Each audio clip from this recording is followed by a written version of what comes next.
I think if Right. somebody goes in there to party, they have other worries considering we left the Playbringer there. Oh yeah, they're gonna get sick and leave, like really, Exactly. aren't they? Yeah. Not to mention rhubarb. The Just graveyard walking- grim.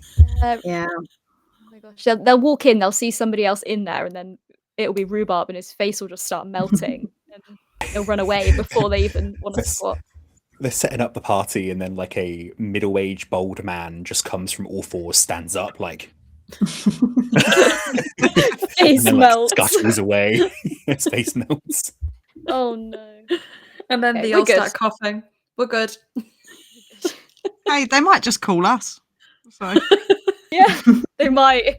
Hello and welcome to the finale of Horror and Heartbreak, a What Haunts Us campaign that explores the emotional, heart-wrenching core of hauntings and the true fear that accompanies it. We are once again joined by our amazing cast. We have Abby playing Ruby Greaves, the protector whose muscles are good for fighting, but also for leaning on. We have G playing Ellis Coleman, the whisperer traumatized by past ghostly aggression. We have Siobhán playing Heather Bardot, the influencer determined to raise her follower count and has fought through the price of that fame. And we also have Amy playing Victoria Appleyard, the non-believer scientist turned full believer in the most shocking way.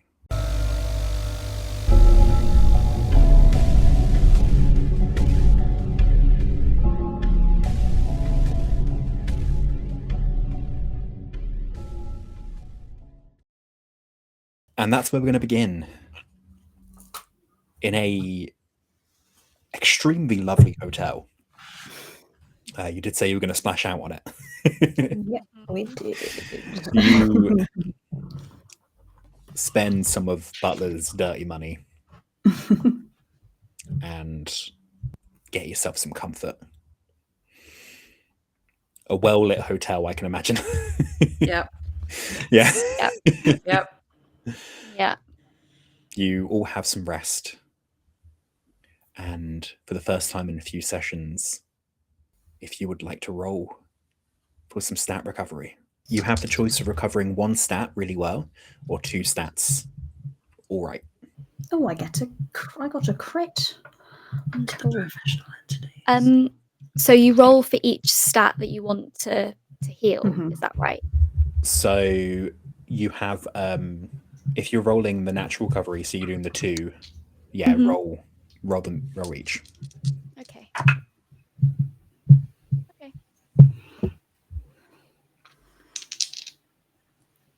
I can't go over my usual. No, that wouldn't make any sense. Ignore me.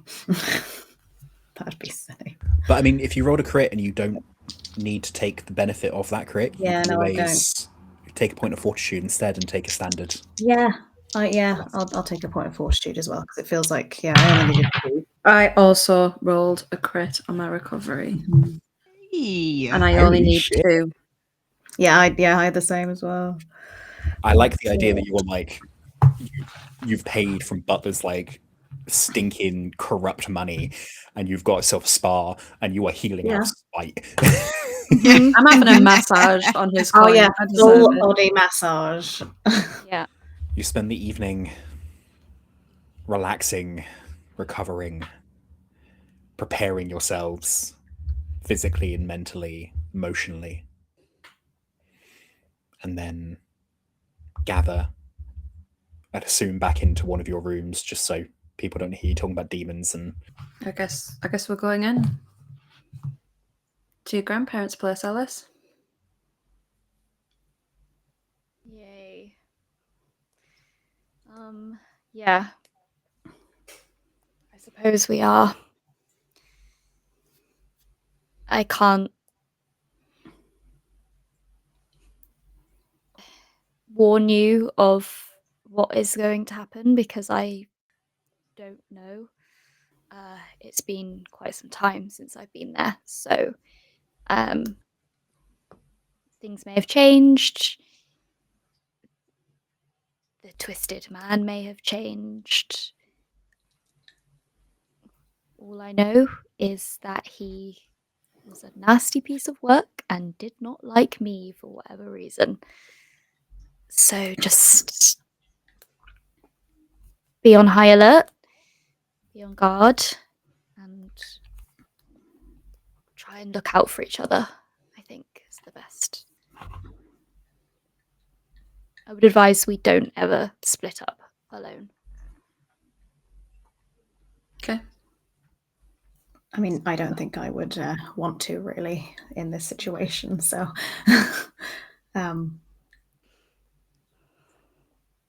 Do we? You let them know that we're coming? Yeah. Yeah. I mean, I guess they're going to be significantly older now than probably the last time I've seen them. So yeah, I can drop in. I expect that they will probably be delighted at me wanting to come and stay. So I can give them a call, let them know that I've got some friends passing through and we need somewhere to stay for a night or two. It's big enough that there's plenty of room for us all to stay. So yeah. What do they think you do? That's a good question. I don't really know. Well, they know that I was at university. They know that I was studying, and they know that I have kind of taken this year out to work out what I want to do next. So I guess no real questions asked about what I'm doing in this year, just working out what's the next steps, I suppose. They certainly don't know I do this. That's for sure. Just don't want to alarm them in a sense. Not a great talker when it comes to, bending the truth. So I don't want to say something that might alarm your very sweet sounding grandparents. I mean, we can just say that we're staying for a few days. We're just passing through, and we're on a road trip. We could just say something like that, and they go to bed really rather early because they are old. So we can probably get around the house pretty easily without them knowing what we're doing. But as shown from the research, nothing really happens for them. They don't know. And they certainly just thought that I had imaginary friends as a kid, and most kids are scared of the monster under their bed. But I mean, maybe I'd be worried about upsetting the twisted man, and then maybe I don't know, could be worth maybe sending them to the spa as a gift, like we've got the money, just getting them out of the way for the evening. Yeah, I was thinking the same thing. Yeah, because I feel like, in the crossfire. Yeah, it feels like we're gonna maybe make this, I'm assuming, demon a bit more angry than you would have done as a kid, Yeah. I'm not entirely sure. My frail old grandparents are a spa couple, but I'm sure if I put my brain to good use, I could think about some sort of trip away that they would quite like for the night. Bus trip to Blackpool Illuminations. Grandparents love that. My grandparents love that. Yeah. A coach tour. They probably would really love a coach tour. Shall I book them on the coach tour? Yeah. Yeah. I mean, it's getting near to kind of wintry Christmas time, isn't it? They could go and do the Christmas coach tour.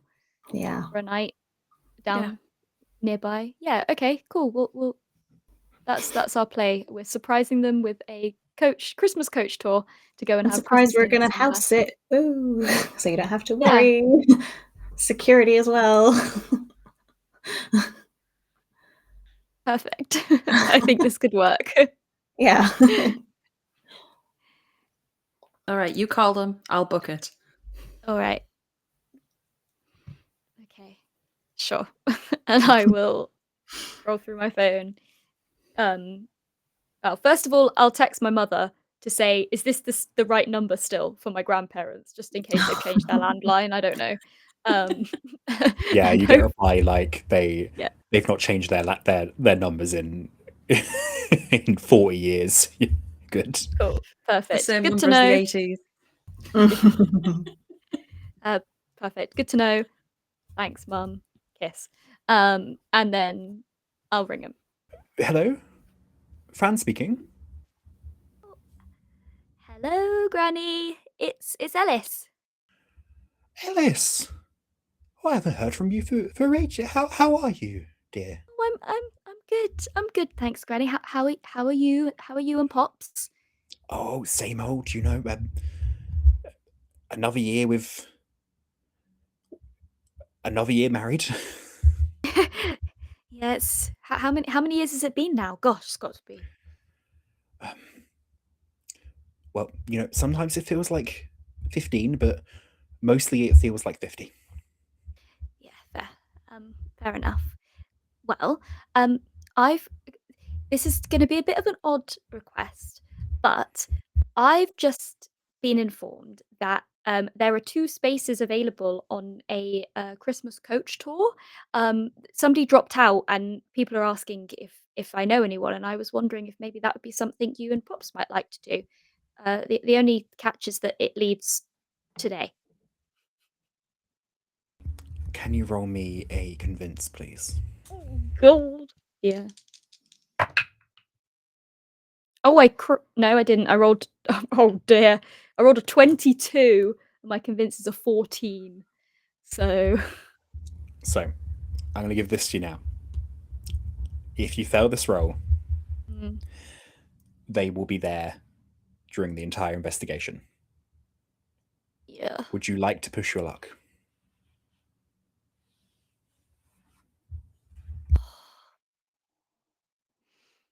Do I feel like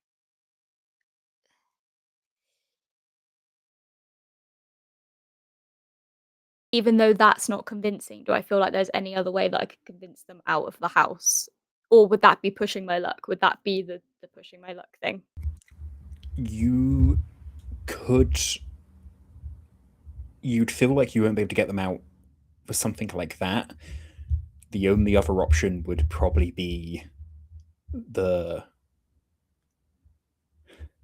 off talking about never done, creating a disaster, electrics, various things like that. Okay. It would have to be a completely different approach. We should have just gone with that. Why am I in a position where I'm having to convince people to go on a coach trip? We should have just cut their electrics and told them they need to go to a hotel for a night. That would have been so much smarter. Don't think darkness will be our friend in this one, as much as I've been absolutely gagging to tamper with some electrics. It's not the time, I don't think.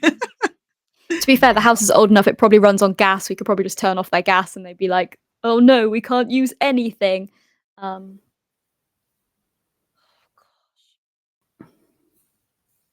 feel like I'm not gonna push my luck because I think Ellis knew that this was a reach anyway, like because it was short notice and she's not spoken to them in a while. I think she knew this was a bit of a reach, and I think if she tries to push her luck and tries to convince them, and then they're going to be like no, then she turns up, it's just they're going to stay. So I think in the back of her mind, she knows there's got to be some other way to get them out than a coach trip. You hear Fran. Oh dear, no, it's too cold outside to. We're getting on, it's like staying here where it's nice and warm. And thank you, though. Yes, very sweet of you thinking of us. We really happy that you got in touch with us. Yeah, of course. Well, well, funny you should say that. Actually, the reason why I was ringing you to ask you is because I'm actually going to be passing through, and I thought I could see you before and tell you in person, but there was a time things, and I had to ring you to find out before I could come and see you. But I'd still really like to come stop by if that's okay. If you. Oh, of course, you're more than welcome here. It's funny. Back in when you were a kid, we could never get you to come around here. We even tried bribing you a couple of times. Yes, Yes, I remember. I remember dearly. Well, I've got a couple of friends. So, look, I'm getting ahead of myself. Me and a couple of friends are on a bit of a road trip.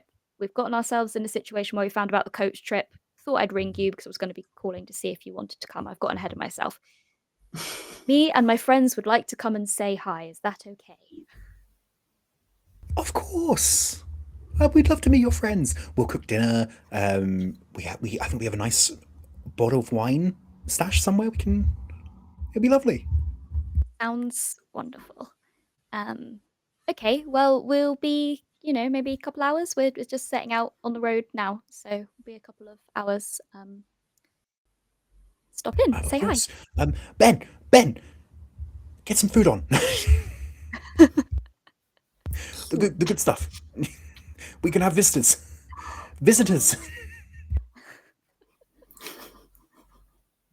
Oh, okay, cool. Okay, well, we'll see you very, very soon. Okay. Yes, of course. We'll see you soon. Okay. Bye. Goodbye. Oh boy, that couldn't have gone worse. Sorry, everyone. I really tried, but you know the elderly, they stick to their routines, and they didn't really want to leave the house and go on a coach trip. So To be fair, it is cold. It is Yeah. cold. That's exactly what Nanny said. So I think we're gonna have to think of another way to get them out of the house. But they are very excited for us to come round. So we've got a way in. We're in the house. We just need to work out a way to get them out of the house. Gee, were they at your graduation? Probably. So you would know I them. might have had dinner with them before. Yeah. Yeah. I was just wondering how to greet them. Oh yeah, no, you've probably met them before. Yeah. Right. As sad as I am to leave the safety of the spa, shall we get on the road? Yeah, I guess. Maybe we can stop back here after. Mm-hmm. Yeah. We That might sounds need good. to. We'll need it. Yeah. Okay.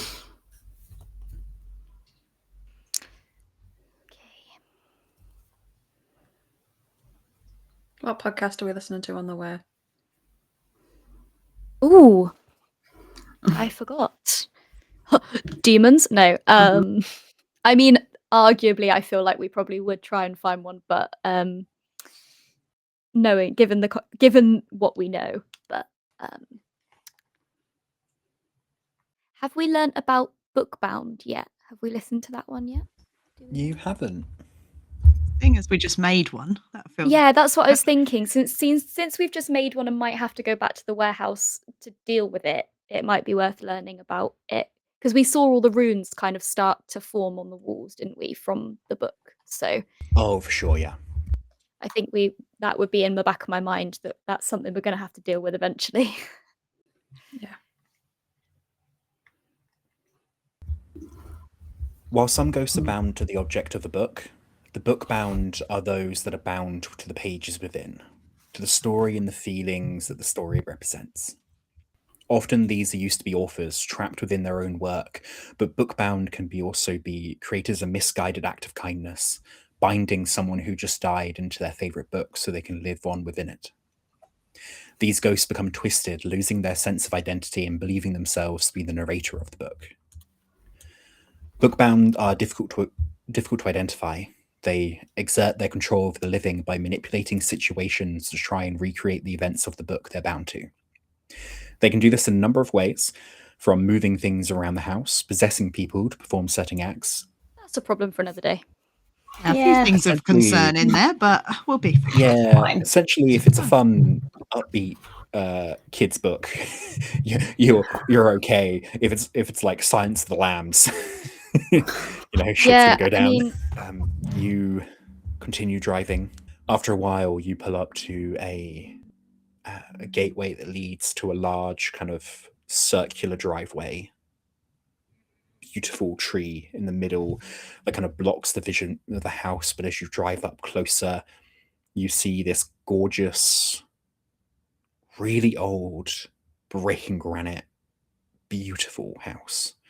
Some modern extensions have been added, but it still keeps that lovely, like, old world charm. And before you even step out the van, you lot feel that slight drop in temperature.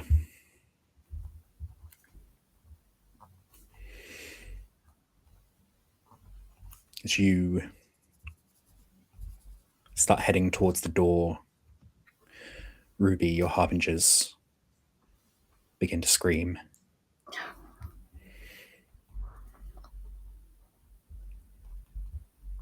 Definitely try my best to like emotionally communicate my strength and like take some deep breaths and almost try and say we're facing it head on.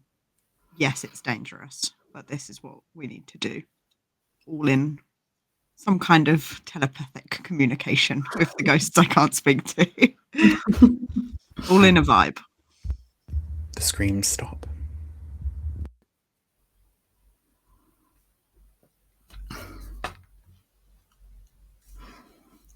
Well, guys, this already seems very intense. Ooh. Yeah, my grandparents wondered why they had to bribe me to get me here as a kid. Imagine feeling that at 7 years old. Heather. Yes. The tense moment of walking up to this place kind of breaks a little bit as you get a notification. It's one of your mods. Your subscriber count has doubled in the last week. Wow.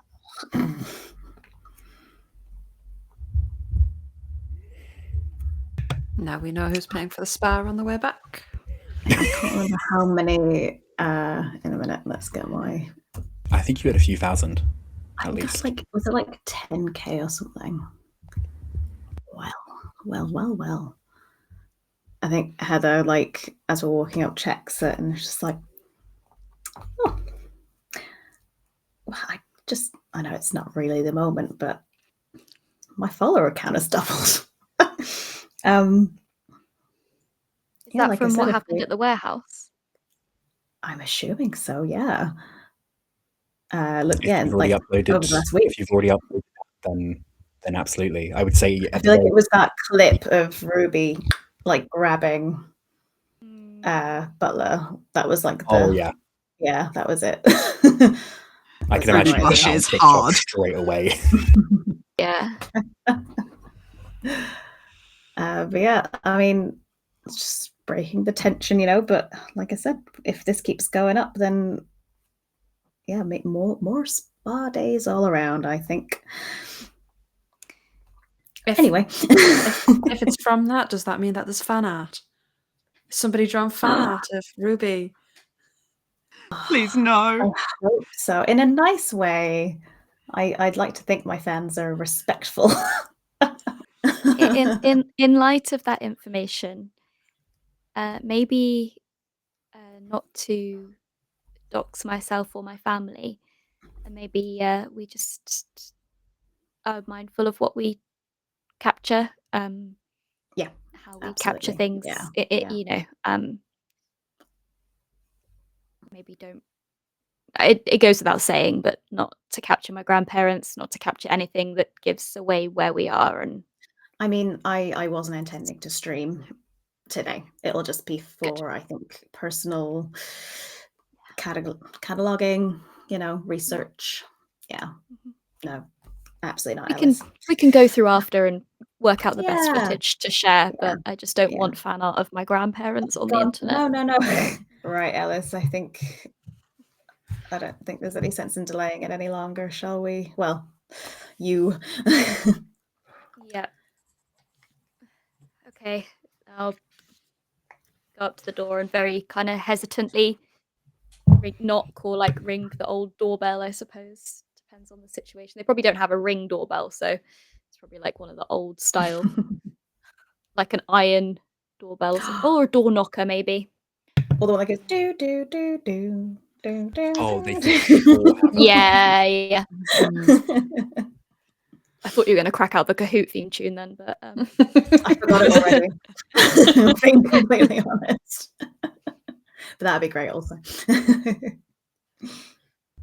You hear the telltale sign of a happily old married couple, which is that like bickering as they come to the door. Like, no, I'll get it. Kind of playful bickering is open the door, and they're both standing there, and they take a second and goes, Ellis, and like arms come up ready for a hug. hi, and I'll go in for the big hug. I do miss them, even though I'm not there all the time. Fran looks up and goes, it's Victoria, isn't it? Yes, hello again, Mrs. Coleman. Hello. We met at the graduation, right? We did. It's nice to see you again. It's nice to see you too. And you see Ben comes in to shake your hand. Yeah. Yeah. Oh, I am coming in. Please come out of the cold. This It's freezing. This is Ruby and Heather. And obviously Hello, Victoria. lovely to meet you. Hi, Ruby. Hi, Ruby Heather. Greaves. Hi. Pleasure. It's nice. Very nice to meet you. Shall we get inside? Please come in. Front I the have some tea fire? brewing, and the fire is lit, and I have some nibbles. I'm about to pull out, so please come in. Sold tea. The entrance is... The house looks a lot more modern than the outside does. And the entrance is a large hall that leads up. There's a table in the middle. There's various shelves filled with trinkets. Some of them from like various holidays that have been collected. One of them is just various rocks and fossils. Goes up to a small set of stairs that leads to what you'd assume to be a second floor, but it's actually just the continuation of this. It's a very hilly kind of place you're in currently. There's a large dining room beside you and a kitchen with like a little kind of breakfast nook almost, and they lead you kind of upstairs into quite a long living room with very comfortable sofas. And Fran goes, please take a seat. Ben will be right up. I'll go help with the tea. 1 second. And they both like shuffle down. Well, welcome to my grandparents' house. How are we going to get them out of the house? I don't know. They're so lovely. I just don't want to make them worried or upset. Or lovely house though. Like aside from the, demon. Yeah. Yeah. I mean, it's never. I agree that it would be safer to get them out of the house, but it's never, as far as I'm aware, shown any aggression to them. It just didn't like me. Yeah. But I also very much don't want them to become, in the firing line if something was to go wrong. It's just not something we can use our usual protections. It's not like we can put them behind a salt line or keep an eye on EMF in the room they're in. We have just got no idea what we're dealing with. Yeah. Has the kind of feeling changed since we've been walking through the house? Has it got anything got more intense, or is it kind of still that cold? It's chilly in here, but there is that warmth from the fire that's helping. Yeah.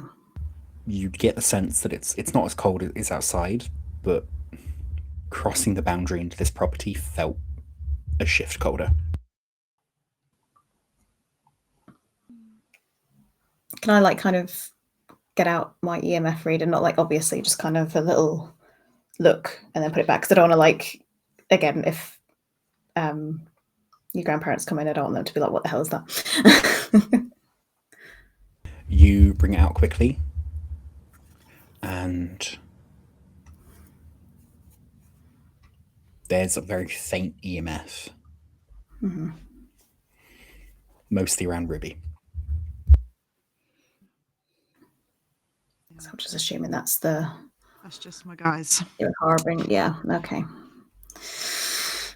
Well, it doesn't seem to be bothered particularly right now, so I think we have a bit of time maybe to figure this out. Where did it used to bother you, Ellis? Was it in your when you were asleep in your bedroom, or did you see it in other parts of the house? Yeah, it was mostly I would wake up to it standing over my bed, and the darkness would, well, I knew it couldn't be my granddad because it just exuded this hatred that I've never felt him feel or do ever. But I could never quite make out its face from the shadows and the moonlight, and it would only be if I was alone, never with anybody else around. You know, just seemed to really not like me and would target me. Obviously, as a kid, I didn't spend that much time alone from my grandparents because they needed to make sure that I was okay. But if I ever went upstairs on my own to get a toy and going back down the stairs, it would try to trip me up, or mostly when I was asleep, it would stand over my bed.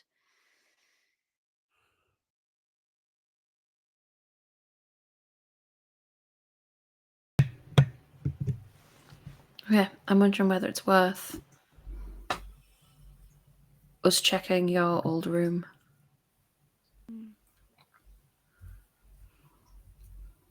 Should we ask to stay here? I kind of just left it open with them that we were just driving through, but maybe we ask to stay and that's kind of makes more sense. Or I can just say I wanted to show you guys my childhood bedroom. Yeah, I think both would work, but we want to be here. Yeah. Overnight. Yeah, maybe just say that we're like, a bit tired, know. They seem lovely, so I'm sure they'll be okay with it. Okay. Maybe we start thinking of ways that we can get them out of here. Yeah. Ooh. Do you know if they have any friends nearby? We could maybe. They're nice people. Yeah. We'll be friends with people in the area. Do they go to church? Oh gosh, maybe I haven't really. They probably did as a kid. But then again, well, I don't know how demons work, but I feel like maybe if they did, they would probably not be liked very much by whatever's here. And as far as I'm aware, it didn't pay any mind to them.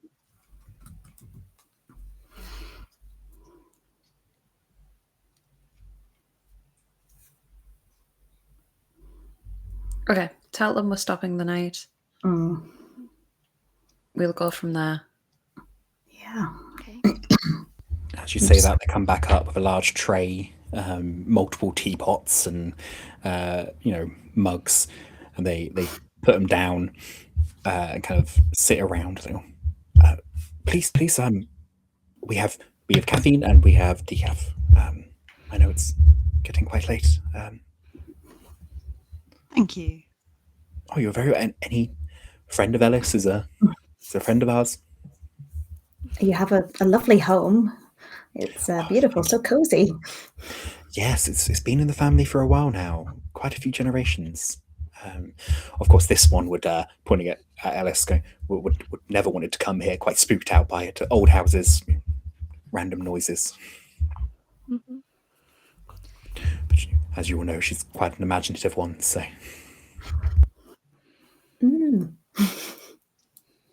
I've always thought so. Fascinating.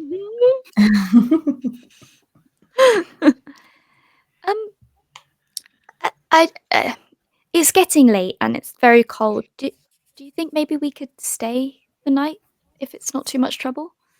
Oh, of course, there's no worries. Of course. I assumed you said you were stopping by. It was so late. I figured we set your old bedroom up just in case. Perfect. That's perfect. That's great.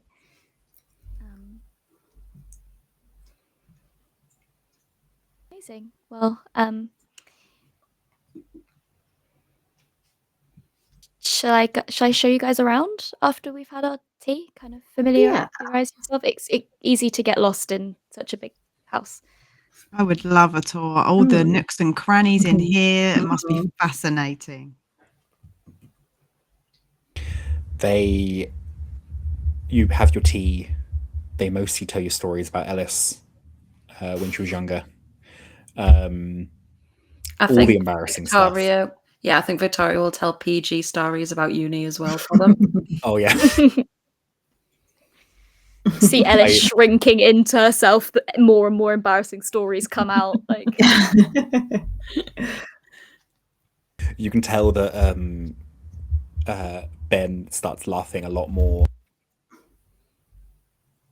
at the slightly less PG ones, finding the drinking stories quite funny, and Fran is just there, like in fascination, hearing a bit more about a granddaughter before biscuits are brought out, and it's a whole shebang, and then the kind of tea is finished, and Ellis's granddad stands up and goes, well, I've got a few things I have to do, so excuse me, and kind of heads off. And Ryan goes, yeah, it's getting quite late, so do you need me to show you up to the room, or do you remember the way? I can remember the way. What time do you usually head to bed? Just, we might be awake a little bit longer and just don't want to disturb you. That's all. Oh, we'll probably go to bed in about an hour or so. And don't worry, these walls are quite, it's quite a loud house anyway, so you won't disturb us. Ben sleeps like a log. And you're still in the same room. You haven't moved rooms. You're still in the master bedroom. We are, yeah.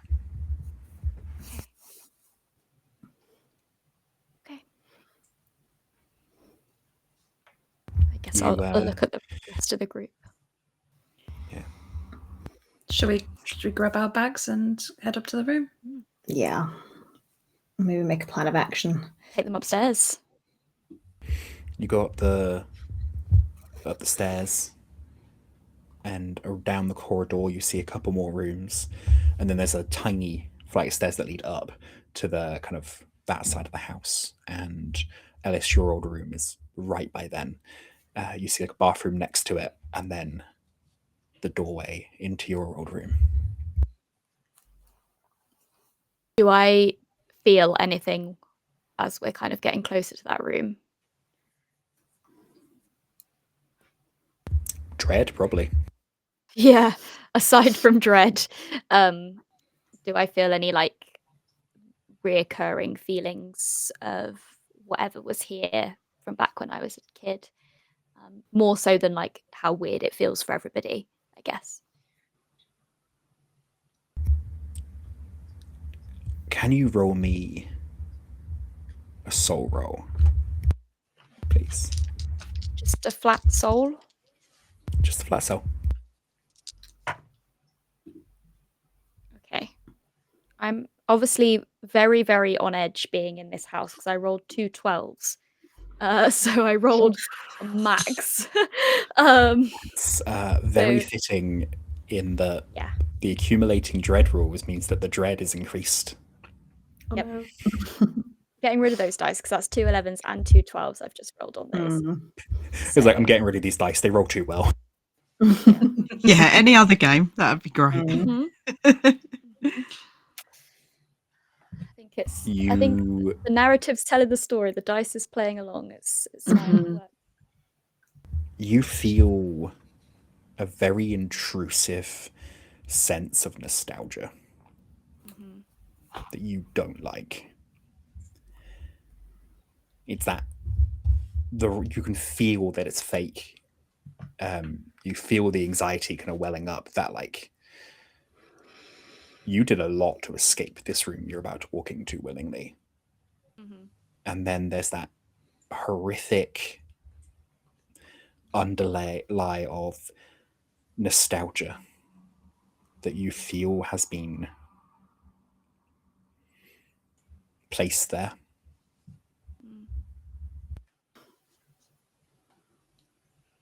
How's the EMF going up to like outside the room? Still low. Okay. I think there's a moment where Ellis kind of lingers, like holding onto the door handle before she like opens the door into the bedroom. Just a slightly longer than someone would normally, before kind of taking a deep breath, turning the handle and swinging the door open. The door opens to quite a large room. It has been redecorated since. They've turned it into quite a lovely spare bedroom for anyone that might come by. On the right, there's a large wardrobe, and the bedroom kind of continues off to the left with a large double bed in the middle. And you all look up, and carved in the ceiling is the symbol of Igru. And then it's gone. It's not there.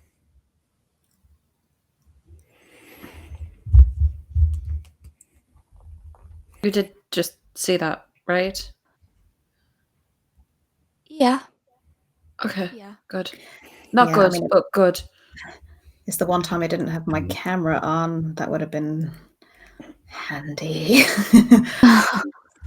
Damn it. You've all heard stories of ghosts that can mess with visions. And you remember, you remember something you said previously. If it's a demon, it can literally have any of the things. And Yeah. The room feels cold.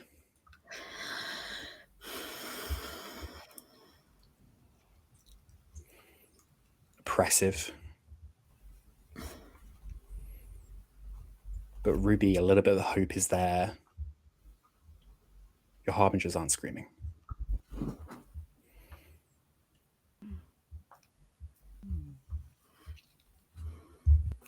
No, it feels weird in here, especially for you, Alice. But I don't think there's an immediate danger.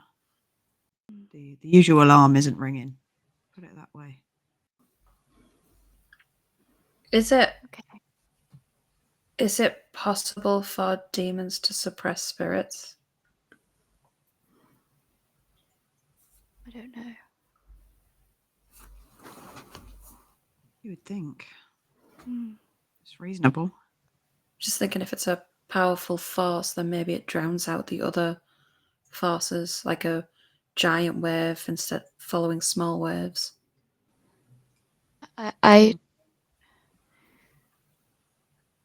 Yeah, I mean, I don't really remember how many, if there were many more in this house. I've definitely come across other entities as a child, but I think most of my memories of here was just this one twisted man, I used to call him.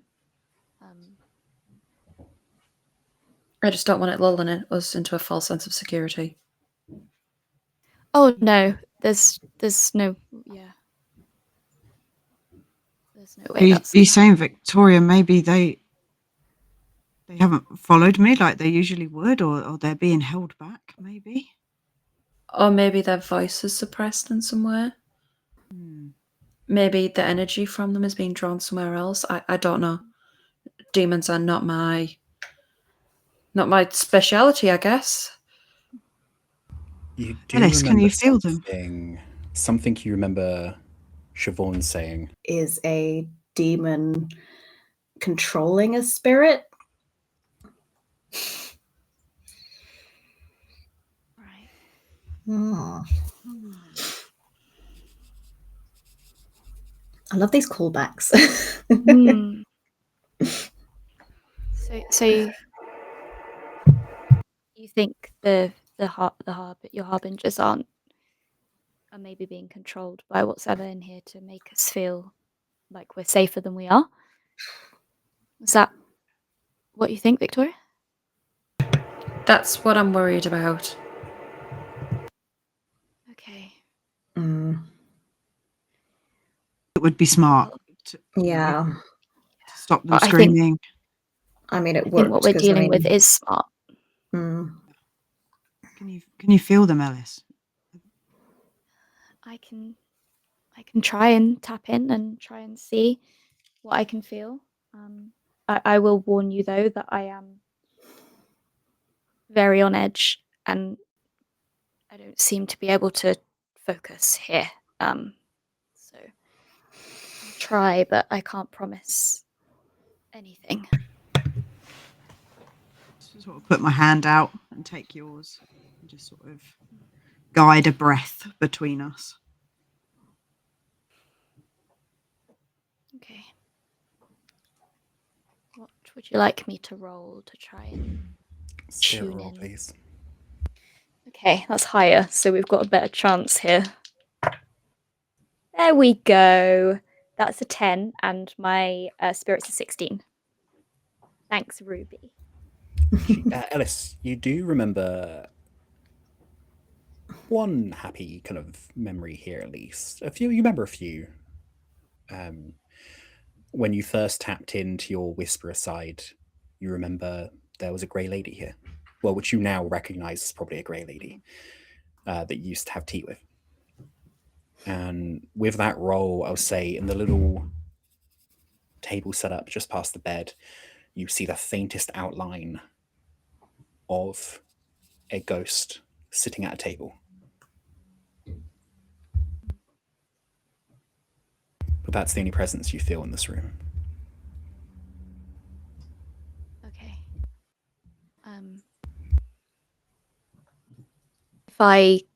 If I move over to the entity sat at that table, does it notice me?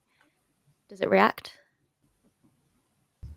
As you walk closer, it looks towards you, and you're seeing, like, you know it's not there physically, but you're seeing enough. I think just because you're Whisperer side, you're seeing enough to kind of make up the vision of what the rest of it is. You see this, that same grey lady ghost in kind of very, not rags. They're nice clothes. They're just nice for the time she was alive. She goes, "My little one, please sit." I'll crouch next.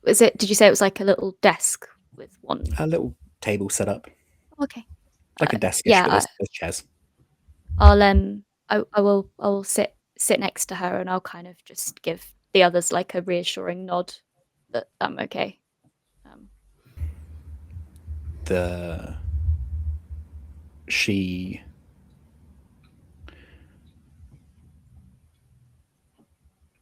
You haven't been here quite a while. No. You should watch out for the man. I tell you this before? Yes, I that's why I've not been here. Out for the twisted man. Yeah. she turns around, grabs you by the shoulder. Watch out for the twisted man. Watch out for the twisted man. Watch out for the twisted man. Watch out. And then she vanishes.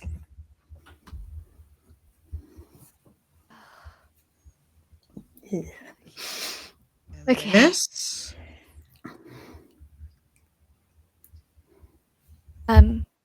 Well, I think Victoria's theory might be right.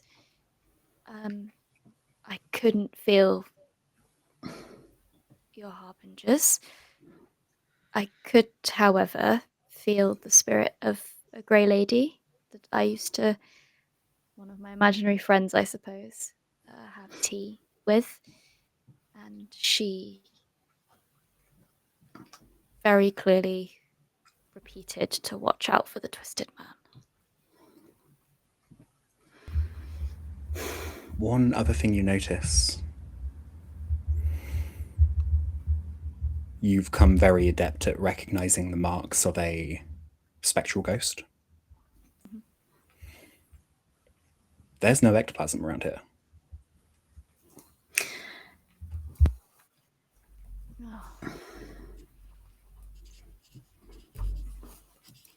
You remember something recently.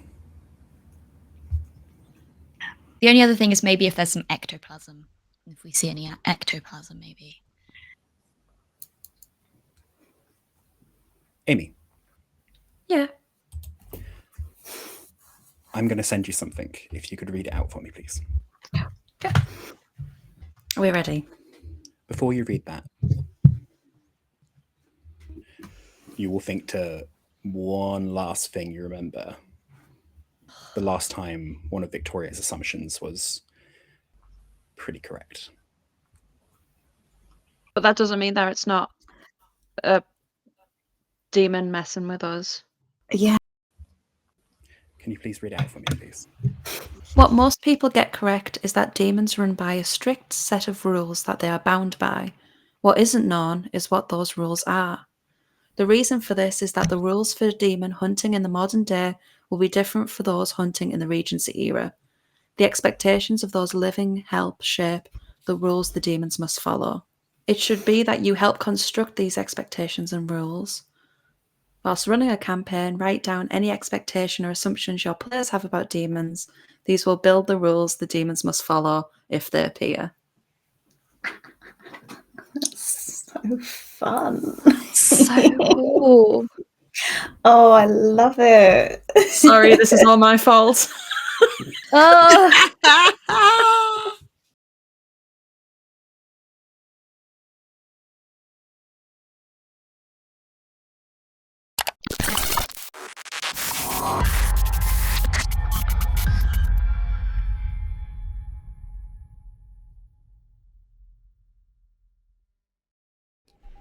Incoming message coming from the 588.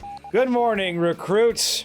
Welcome to hell. This is basic training. No one's supposed to die. Wing Women is a semi-historical actual play podcast. Have you pissed anyone off recently? No one I can think of. While I run through the bulleted indexed list of people we've pissed off in the last couple of days. They endure discrimination from their male counterparts. All of your beds have been carried out of the nurse's station and placed in the middle of the jogging track. I don't think it was Ivan. He's weak.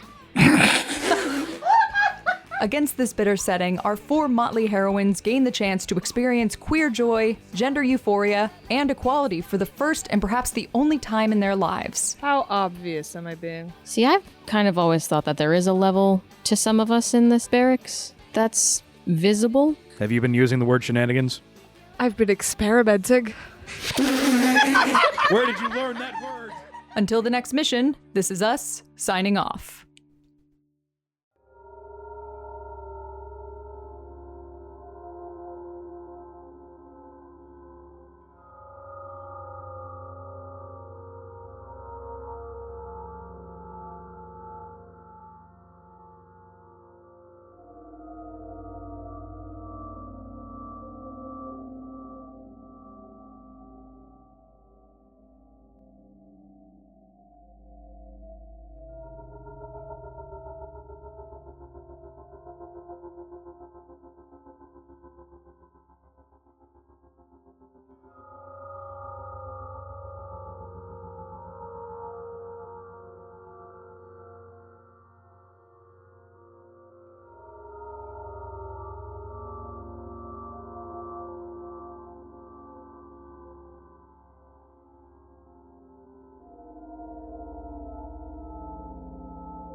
we begin again. The silence of this room that's so familiar to Ellis and yet so different now. The EMF is still giving off that faint buzzing, indicating there are spirits nearby.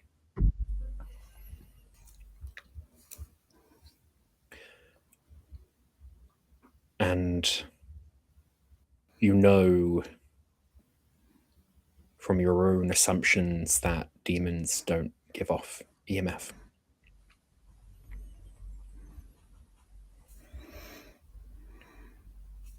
Giving you the hope that they are either friendly spirits of the house or your very loud harbingers. Just forced to keep back. What do we think our next move is? I mean, if it is riling us up for some reason, I mean, is it worth just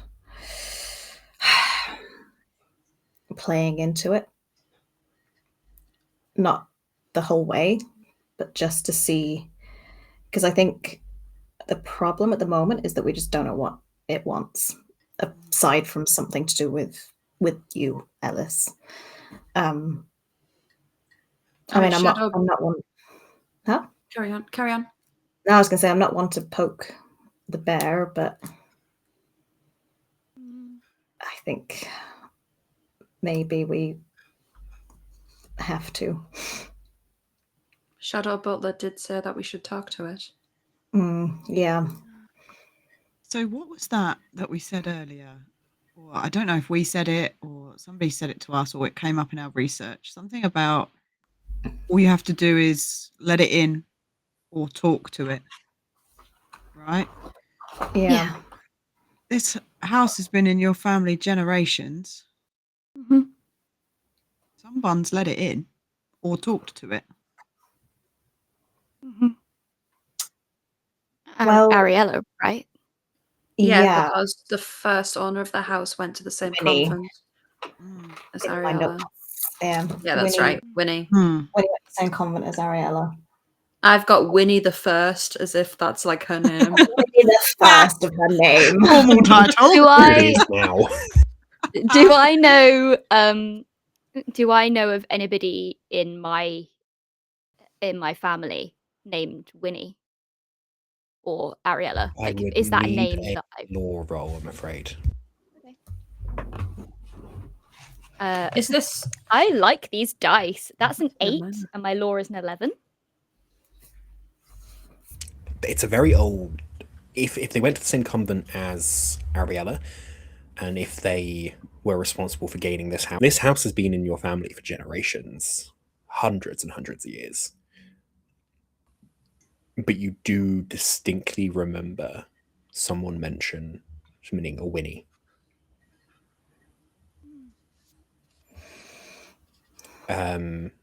As the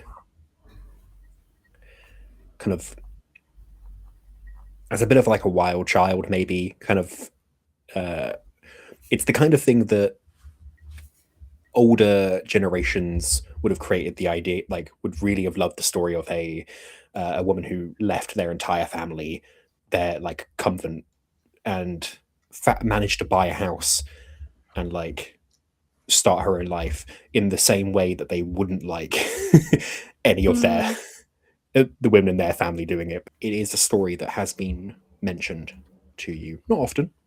It's definitely a story that's died down in interest, but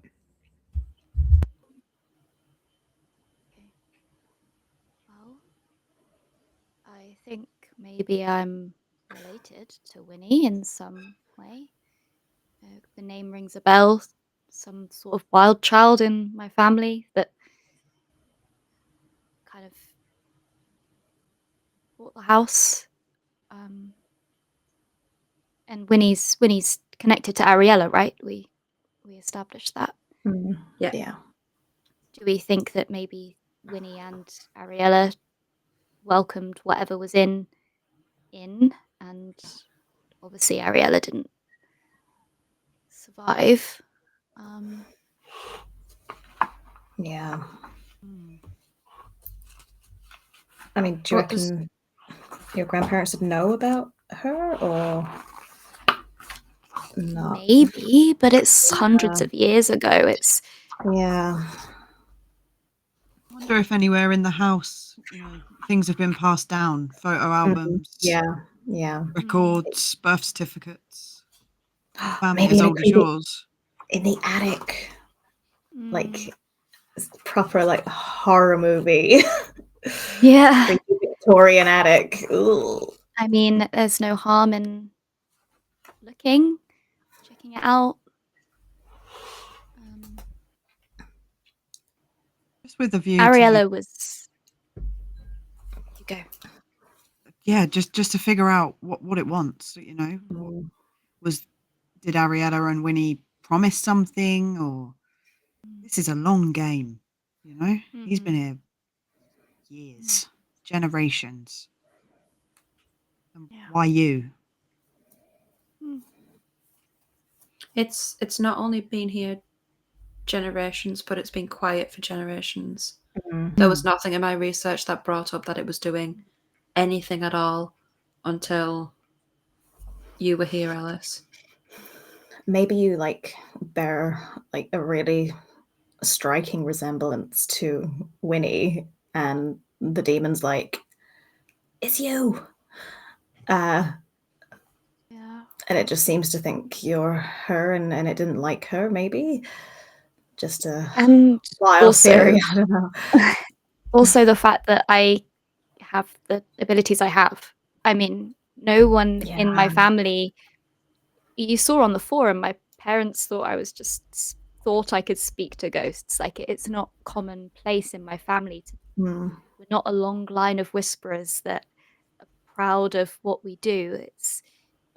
It could just be that I'm the first person that it could see it, Yeah, maybe.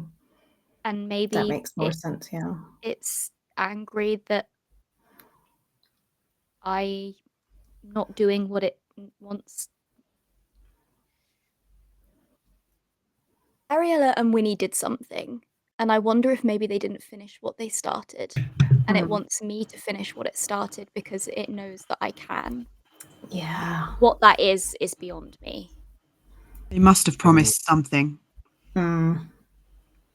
You rolled very well in your lore, so I will give you a few extra things. One, Winnie is probably dating back to 1700s. Okay. Ariella brought the convent in late 1500s, I want to say. Yeah. Oh, right. Yeah. However, their stories are weirdly similar. Ariella ran away from home and brought a convent by herself. And then somehow a demon was let in. Then later on, Winnie leaves her convent that the demon was expelled from, somehow makes enough money to buy a very large house by herself in the 1700s. And then a demon was let in. Are they getting money from the demons? Making a deal? Like some sort of weird kind of deal. Yeah. Like in Paranormal Activity.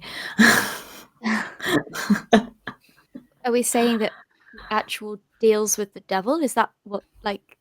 I mean, how is a woman in the 1500s and the 1700s getting that much money, like, on their own, realistically? This house is nice now. I can't imagine how nice it was back then. Yeah.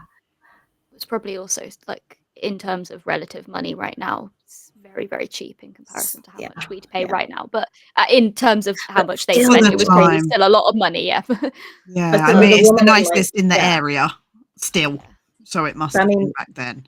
Thinking of a woman in the 1500s, that's like Tudor, yes, Tudor era-ish, you know, women, that seems like a very wild circumstance to me. But both eras, really, you know.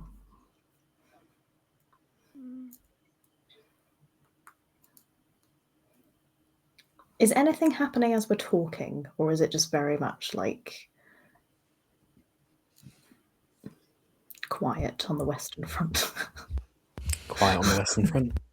Okay. Quiet on the Cheshirean Front. Yeah. Guys, I think we should go in the attic. I think Yeah, I this think we secret's should in the rummage. attic. Yeah. And I've always wanted to go on a creepy, like, just attic with lots of stuff. Old stuff. I'm just thinking of ways to protect Yeah. the grandparents if you know that assumption is wrong or whatever, that it won't if things get bad. And I was thinking of the assumption of that it doesn't like church or religion, potentially, as something that it doesn't like. And I'm thinking about the jade crucifix I have in my back pocket, and whether if I hung that on their door, that would be enough of a deterrent for it to stay away from that door. Yeah. Potentially. It could also anger it significantly more than Yeah.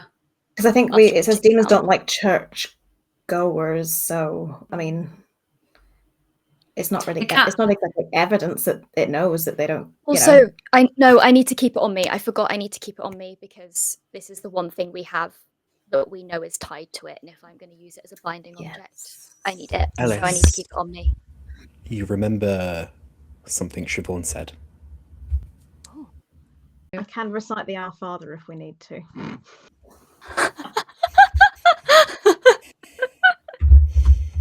Okay. All right. My grandparents aren't. The thing is, we've made the assumption that my grandparents aren't churchgoers, so they're not going to have just a copy of the Lord's Prayer or framed on their wall, which we could just put outside their door. Remember it if you want me to write it. But I could write it down. They might be old enough to have a family Bible. It's probably up in the loft if it's anywhere. Yeah.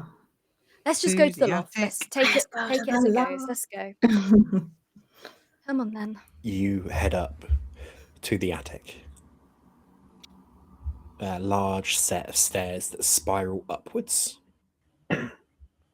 lead to a small landing that overlooks down those set of stairs, and then a large office space kind of left unused. The more attic-y parts come in the crawl space isn't the correct word for it. It's bigger than that.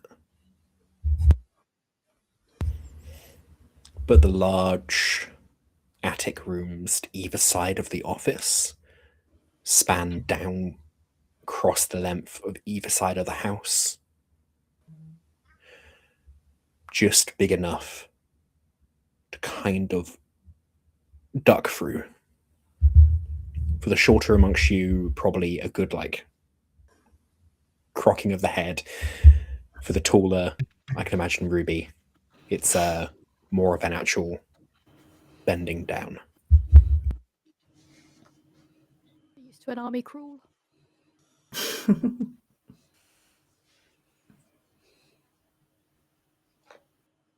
Is it dark up here? Yeah. Same question. There's a window, but it's night out. There is a light switch, but the light switch only seems to, as you turn it on, illuminate the main office area, not the attic spaces in. Ellis, you remember there are light switches in there, but you also remember your grandparents have a bad habit of putting things up against them, and they're not usually in a very convenient place. All right, I will pull out a torch, click it on. Which side are we heading down? We maybe go the side where the activity has been, just in case. Yeah. Yeah, which Maybe like the side side of over your bedroom? bedroom. Yeah. Mm. Yeah. Oh yes, let's not forget about the carving that disappeared from the Yeah, ceiling. because it was on the ceiling. Yeah. Mm. Yeah. You never know. Yeah. Are we talking attic? Like, is the floor solid, or are we kind of? Floor solid. I will say there have been modern conversions here, though I think as you look at them, you realise they're not the best done. You get the sense that they've been done very quickly by potentially workers that haven't liked working in this house. It's a bit weird. I can understand somebody not feeling necessarily the most comfortable working in here, but odd that my grandparents don't feel anything. Haven't. You hear in your ear that assumption from earlier. They don't like churchgoers. They don't like religion. Okay. Oh, so maybe the workers were. Let's head down the side of my bedroom side. You begin crawling in, kind of torch up. As you get closer, the light dims from the very bright, shining, fresh battery, which I can imagine you tend to keep, to a very dull, 3 weeks worth of use kind of battery. Still lit, but as you head through, you push past some boxes until you reach that edge where you'd be over the old bedroom, quite deep in now.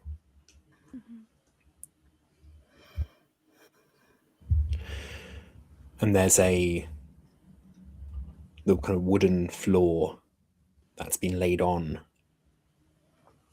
You see at one point is coming loose,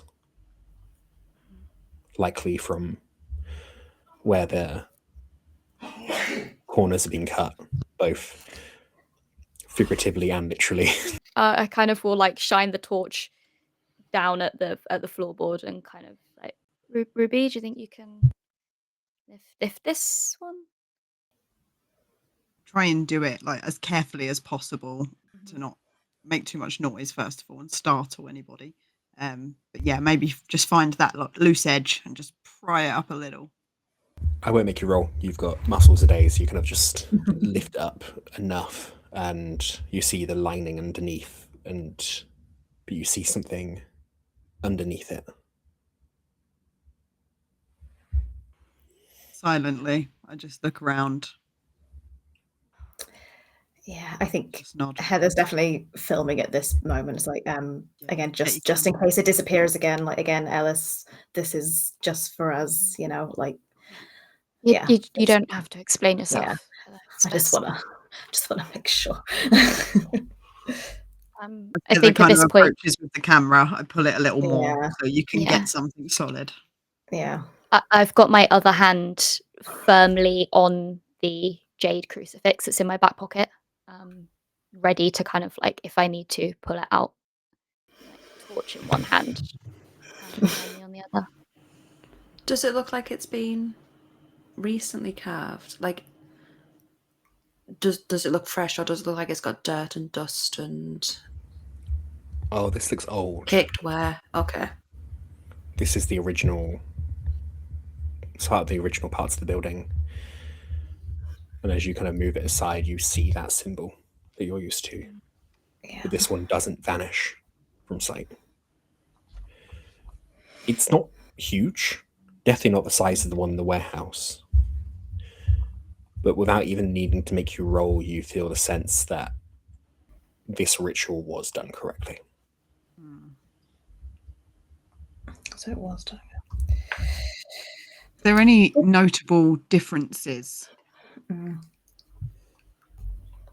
Like, are lines more complete, or is it kind of the same? It's kind of the same. You, yeah, it's that same symbol. A little bit more accurately carved, but not any big difference. So it's not that Butler got anything wrong here, it was the location. Yeah. It was just that the demon wasn't there. Yeah. Did we... I can't remember, did we get a solid answer on what the specific ritual was? I can't remember. I don't think binding, wasn't it? It was the ritual binding. for you, yeah. Oh, it was okay. And is it this? It's the same on the crucifix. I'll pull out the crucifix, and it's the same carving on the crucifix, right? The crucifix is just the word written. Oh, okay. It was the same symbol as the knife. Yes. And is it specifically to bind demons, or was it just generally binding ghosts? I can't remember. It just looks like a standard binding spell. Standing by. Okay, just standard, Ritual. right? Okay.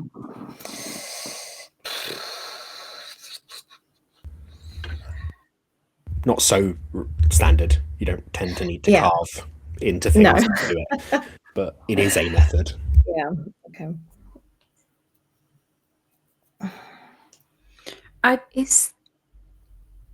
You go. I feel like we're missing something. Yeah. I feel like we're missing something very important. Why is this here also carved in Butler's office? So my train of thought right now is Ariella either summoned this thing or it was summoned. She bound it into this crucifix. Winnie comes along, also interested in the perverse, and unbinds said demon from the crucifix. Don't ask me why the crucifix is inside Ariella. I can't understand that one. Or, used the crucifix to unbind it from Ariella, I guess, maybe Ariella's body. I don't know. Anyway, she's then kind of taken the demon. The demon's bought her a house, I guess, and helped to put a down payment. Yeah, and the thing is that I've been coming back to this point, is that the devil was not allowed back into the land. That was one of the things that was in the story, was that the devil was not allowed back into the land, and by binding it to this house, this land belongs to it. And I suppose the reason why Butler couldn't complete the ritual, like you can do rituals to summon an entity to you, but I assume if it's bound to somewhere else, it wouldn't be able to be bound there unless its binding is broken elsewhere. And Butler probably didn't know that it was bound to this house, so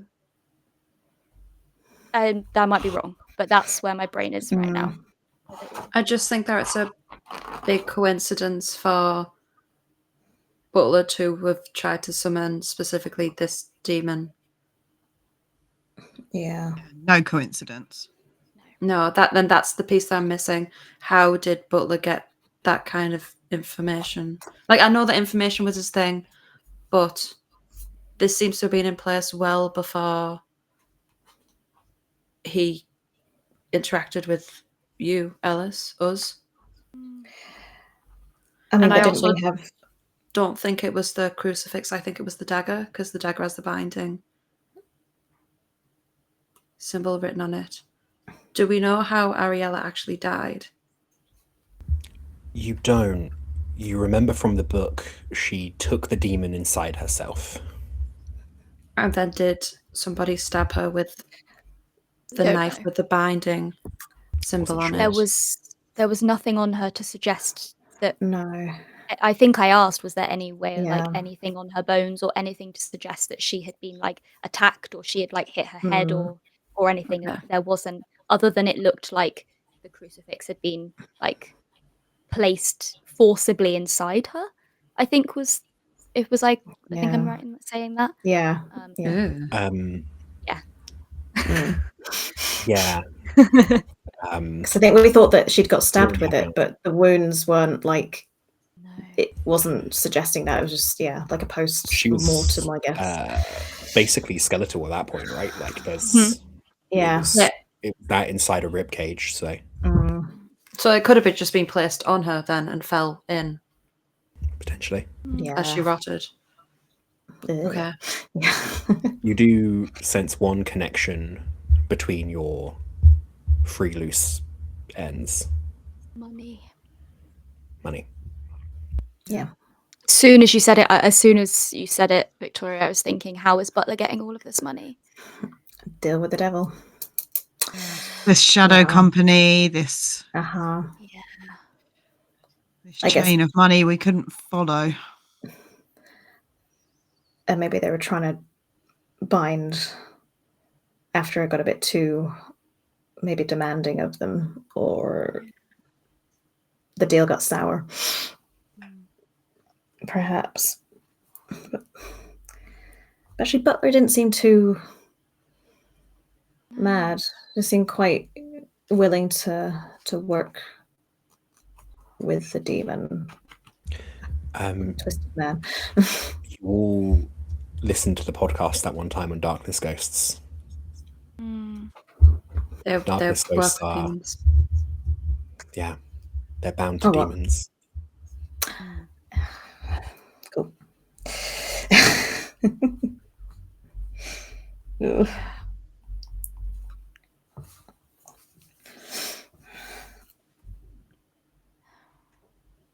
Do we think that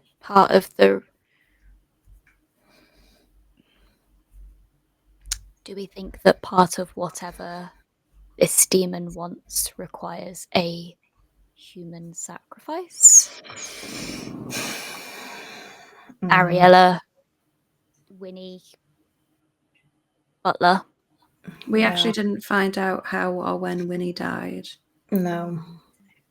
I think if there's, I mean, is there anything else up here that looks like boxes, like old, like really old chests or something? Like, yeah.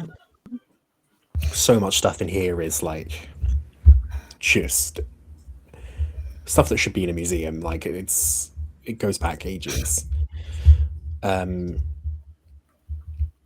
happy to say as you kind of investigate further, you find a couple of old makeshift tomes, and one of them you find a family tree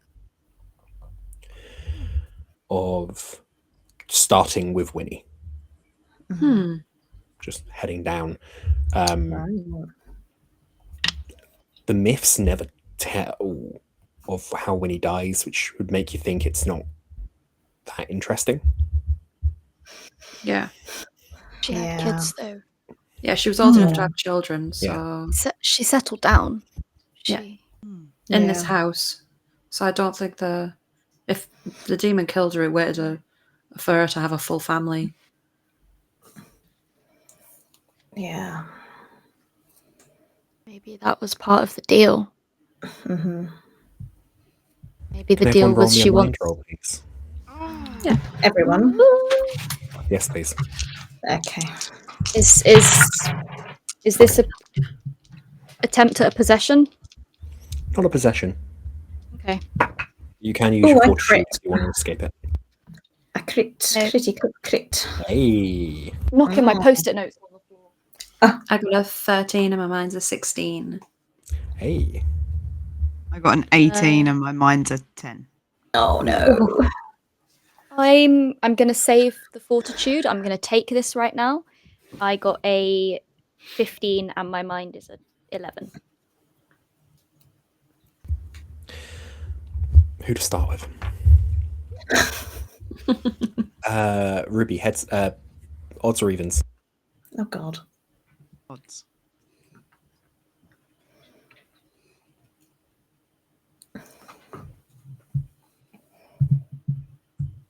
Ruby, the world falls out around you. You find yourself in a familiar, though not comfortable location.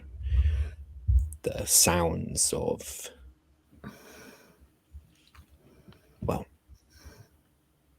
the sounds of your past.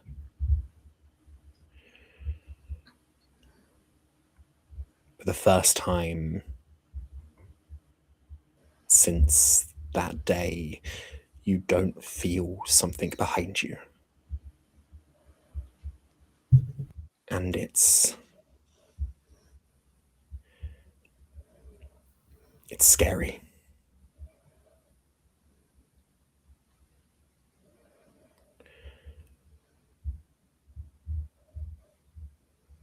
The vision goes on that a little bit too long for comfort. And Victoria and Heather, you see Ruby's nose start to bleed as she's like sitting kind of, well, knelt down, I assume, as you're crawling through, staring vacantly. You take 2 points of mental damage. Oh my God. I think Heather will go to like catch, like just I don't know. She's just thinking like blood, and there's like a literal like carving of a ritual. So she's like, the tissue is like, just like, so it's like, Ruby, you're right. It's like, Very fair. yeah, just in case. Ellis.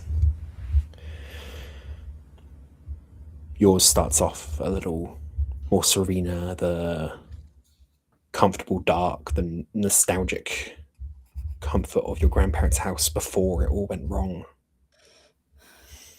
And then you wake up, you see that figure standing above your bed, face hidden by the darkness. You've seen ghosts before. You look at it, fear kind of not quite catching up with you yet, as you say, hello?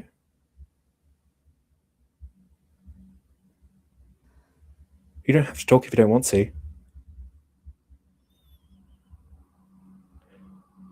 And then nothing happens. Still just staring at you before you will yourself back to sleep to not think about it. But the vision continues. See yourself sitting by that grey lady, having imaginary tea parties, though not imaginary to the grey lady, as but you don't know that yet, but you know now. And then having a weird conversation that doesn't really fit to your reality, but you kind of go with it. And as the lady looks up, goes, that twisted man is back. And that rings, that repeats, twisted man, twisted man, twisted man. And you also snap back with nose bleeding. And you take 2 points of mental damage.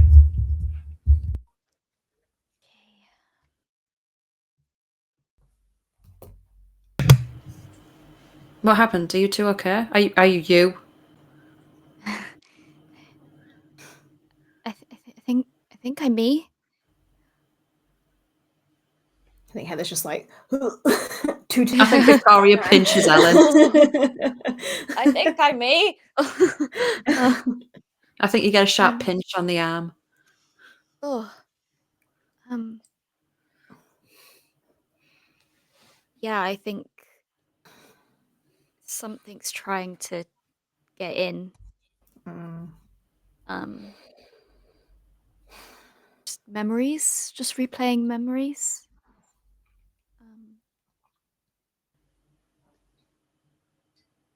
Nothing I guess I haven't already told you guys, though. You okay, Ruby? No. I went somewhere I haven't been in a very long time, physically or mentally.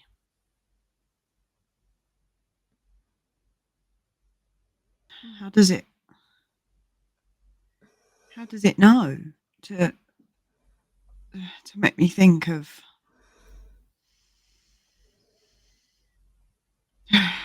that? Just that was really cruel. And she sort of says it out to like the ether. That was really fucking cruel. If it's tapped into your harbingers, Ruby, that's probably how it's got those memories. I don't feel them, but I feel so alone. You're not alone. You're not alone. You've got us. Yeah.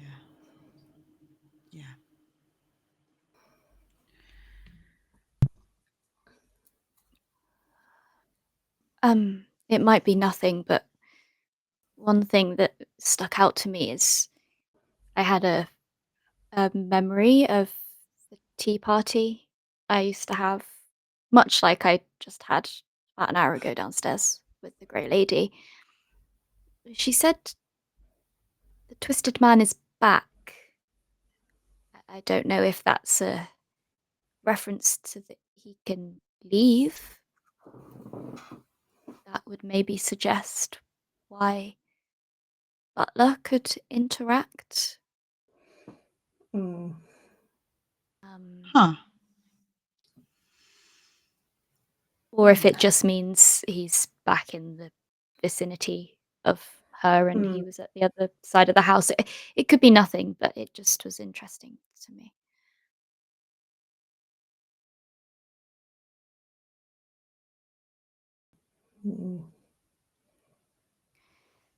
I don't suppose this is a really long shot, but I don't suppose there's a bee butler in that family tree. I can imagine you'd be very thankful to hear that there is not. Good. Is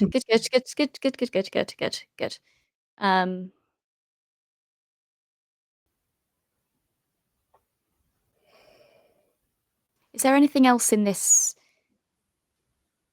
box of things that obviously there's Winnie's family tree, but is there anything else from Winnie? Letters she's written, a diary of any sort? I mean, it could pretty disintegrated. As you're kind of looking through, roll me and maybe an ingenuity. I'll give you a +1 because you know what you're looking for and you've already found one thing. I rolled an 11 and my ingenuity is an 11. Hell yeah. Without the +1. With the +1, it's a 12. Oh, that's a...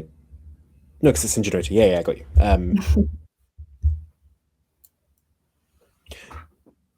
You find what appears to be the remains of a journal. It's hard to piece together quite a lot of it.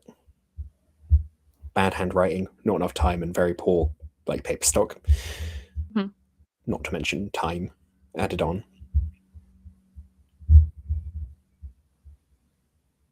You see the first couple of pages discuss her at the convent, just spending time there, enjoying it. And then suddenly it's, I've been given an opportunity. I have to leave. Then pages are gone, whether just through time or taken out. And then it's, I have a house of my own, and describes the house you're in now.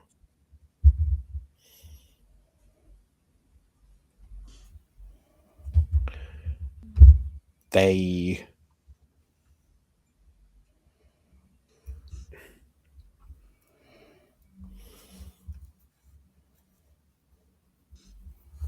It seems whatever cost was paid will not be paid by me.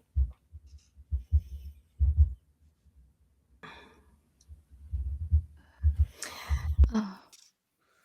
Did she curse one of her descendants? I think importantly what you don't get is the vibe that Winnie was a whisperer. Yeah. Oh, you don't get the vibe that she's a whisperer. Oh, okay. I think whatever Winnie did, whatever deal Winnie made, it involves me. Yeah, I think so. It feels like And she... I have to pay for it in whatever way. Yeah. It feels like she traded something that she wouldn't have to worry about in her lifetime for money, which... Yeah. That's... What? What? You're like... Like, I don't want to say it to worry you, but your soul, I your know, I light, know. your, you know, like, this is like a demon, you know, like... But it had its opportunity. It's had so many opportunities to get what it wanted. This is a demon we're talking about. This demon could have quite literally just pushed me down the stairs hard enough, and I would have been hit. Maybe you weren't strong enough as a kid for whatever it wants you for. Well, is there any information about demons that we've heard that they kind of either like feed off the power of whisperers or something like that, or like they can use whisperers to do something that they wouldn't be able to do with like a regular person? When all you really need to do when it comes to demon is just let them in. And sometimes all you need to do is talk to them.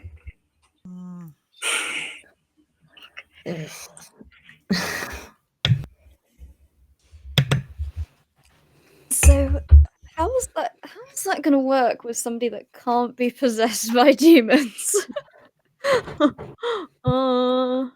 Do one of us have to I'll do it.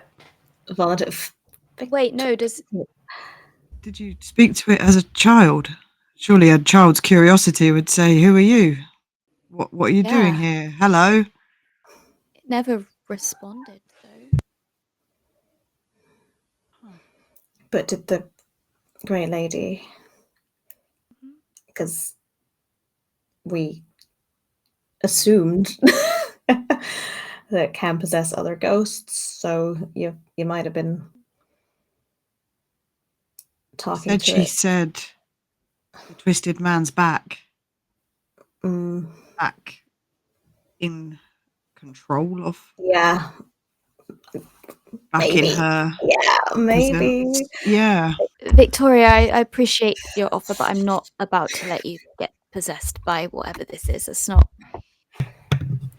If you need to talk to it, and I can. You're going to need somewhere to talk to it, which won't weaken you. I mean, I'm no use helping in that way. Victoria, if you let it possess you, the only way we can get it out is by an exorcism, and I wouldn't be surprised if that's how Ariella died. That's not happening. I'm sorry, it's not. Then how are you going to speak to it? We find it, and I confront it. I mean,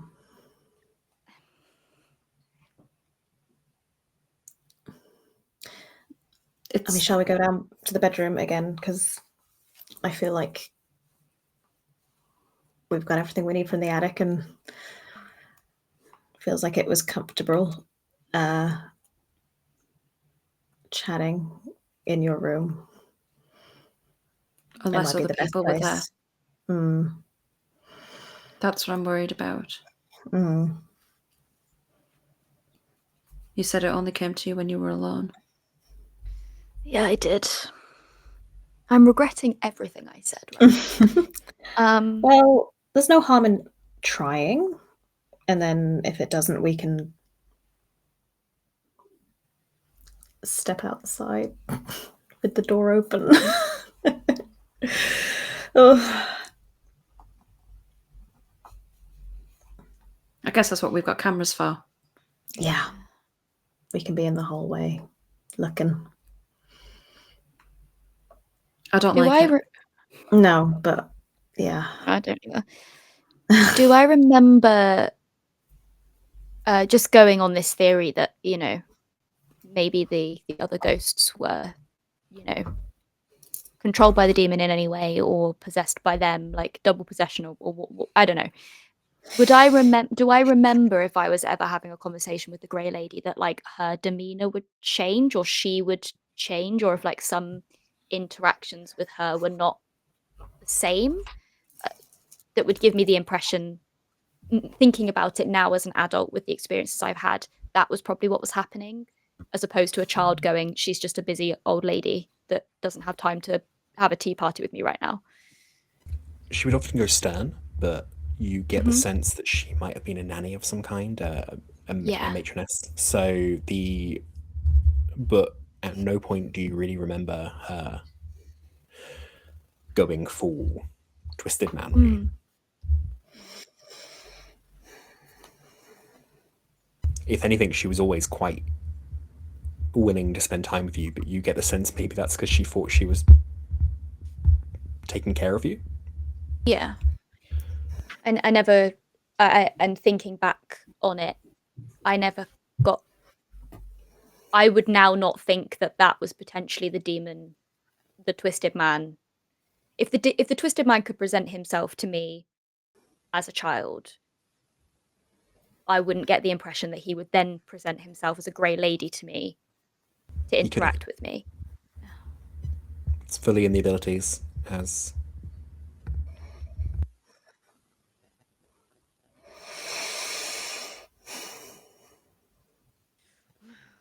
Okay. It's when you learn how to talk to ghosts. If this demon just wants to chat, it's a lot of effort just to go for a chat. Okay. Okay. Okay. I will go downstairs, back into my bedroom.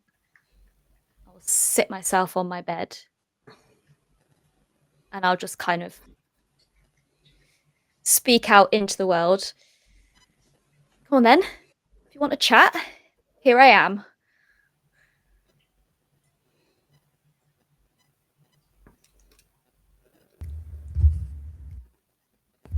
With just calling out, you even sense that the Grey Lady isn't here right now. Okay. Do I get the impression that if I was to do like spectral, well, if I don't feel like she's here, then spectral speaking wouldn't necessarily work? If it's not here, then where is it? Tell me, Victoria. I'm feeling brave right now, and it's not here, and it's running out of time. I would say you get the sense you would need to use spectral speaking or do a full ritual. Or at the very least, you get the sense maybe it's what it's waiting for. Mm-hmm.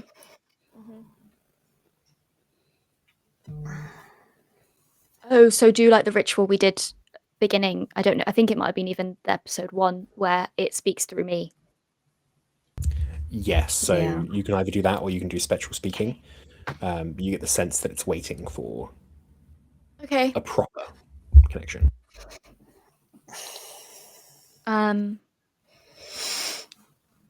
Well, gang, what do you think is the better option? Do you think I speak to it, or you speak to it through me? I think you are the one who needs to speak to it. Okay. That ritual that you do. Can it speak through one of us instead? Yeah.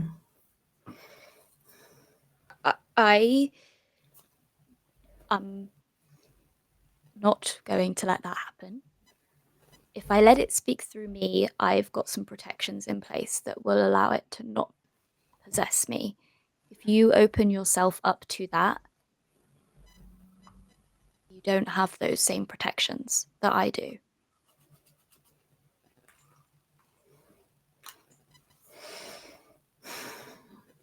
I'll do spectral speaking. Yeah, as long as you're okay and feeling that's safe enough for you to do. You know what? You guys are my safety.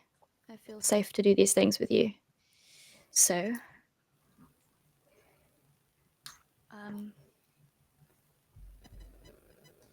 okay.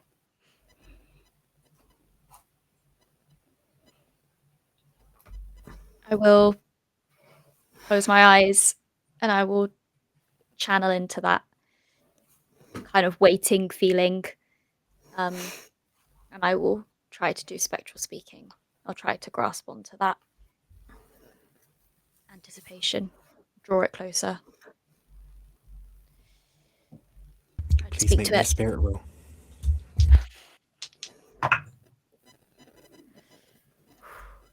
My spirit's a 16, and I rolled a 10.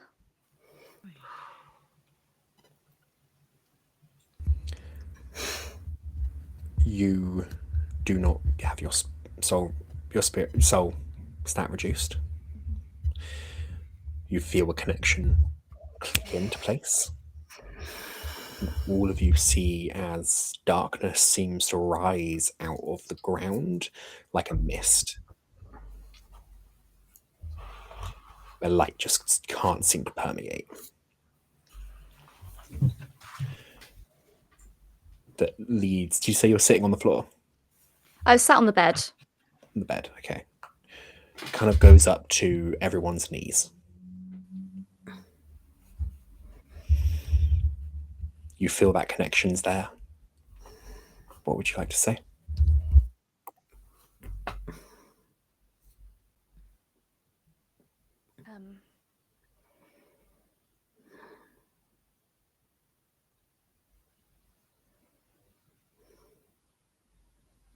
I expect you've been waiting quite a while to be able to do this. Now is your chance. Say what you need to say.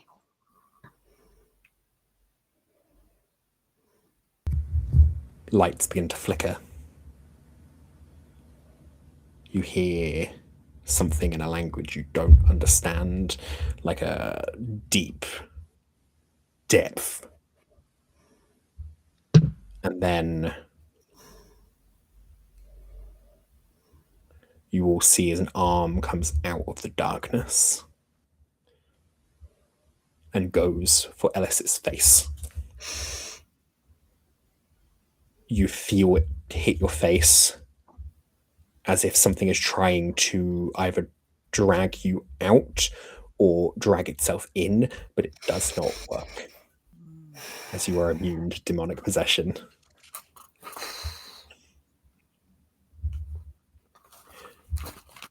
The arm fades. You all feel movement around you, and you hear footsteps pacing, almost like very similar to that which Heather felt when the person was bound to her. That pacing, the anger, the frustration, the annoyance. It underestimated you.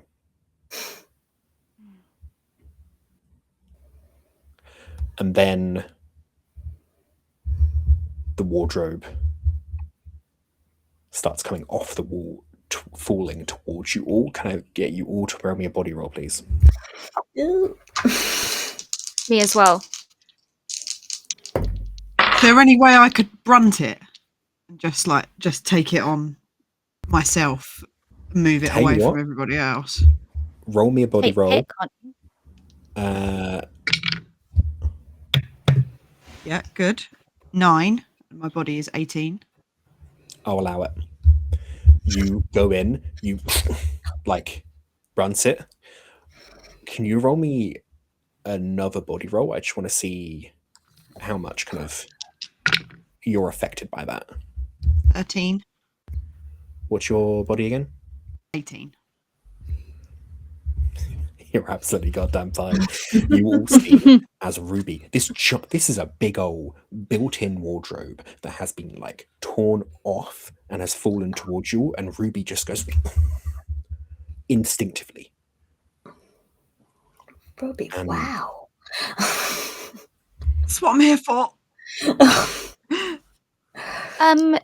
Excuse me. That's not very kind.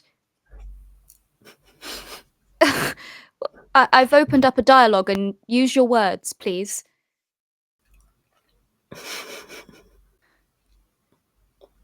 You want to speak? You've got about 40 seconds left. Can only do it for a minute. You hear a thought in your head that's just in a language you don't understand, that feels closer to the gibbering almost, but this time you understand it, and it just says, "You are a disappointment." But in that kind of frustrated way someone says when you're clearly fucking not.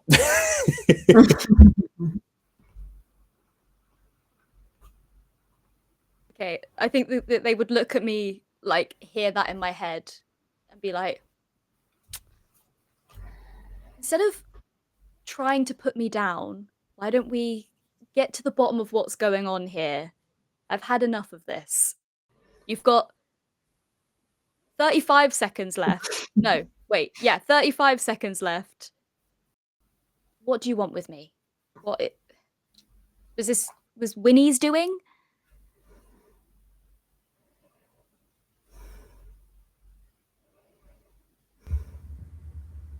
Winnie made the deal.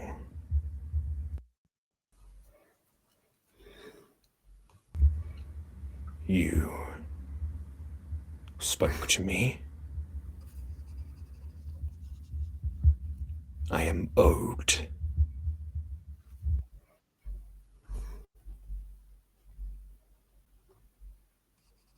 Owed what? Exactly.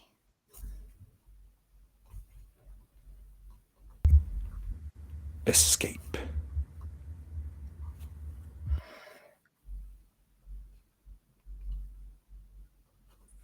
Freedom. You want to be unbound from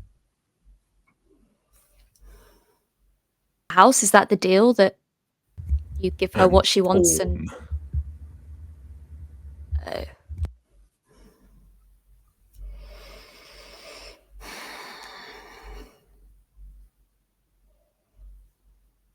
Can everyone but Ellis at this point roll me a soul roll?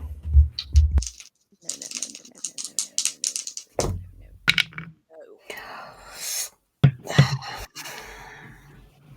12 and 12, baby. Hey.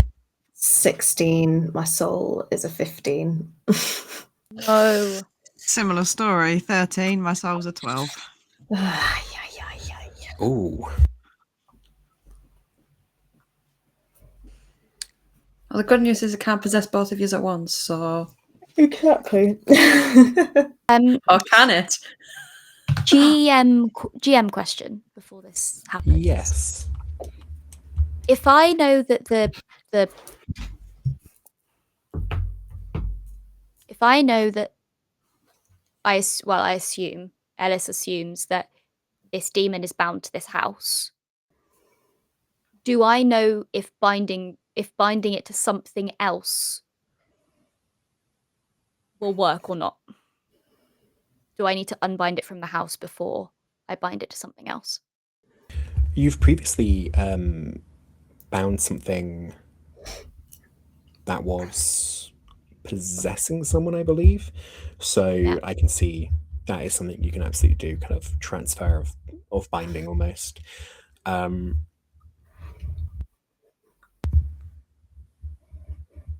Ruby and Heather. You feel this overload of rage within you.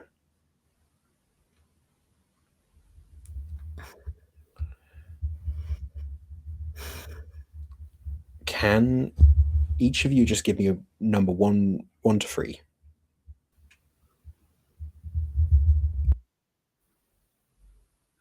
Oh, I've got choice paralysis. Sorry. None of them are good, don't worry. 3, I guess. I need to change one now. 2. Oh, sorry. What are the odds?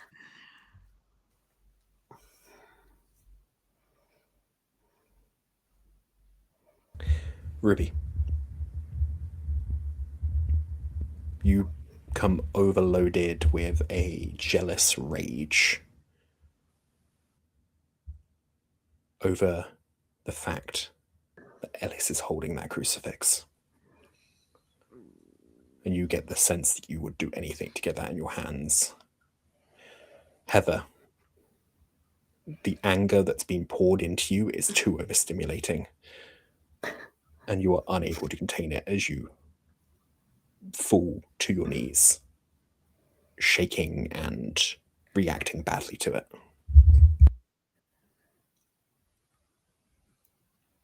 Do I have any, like, is the rage directed at anything in particular, or is it just like senseless anger? Like, you feel like it should be, but it's too much information, too much rage.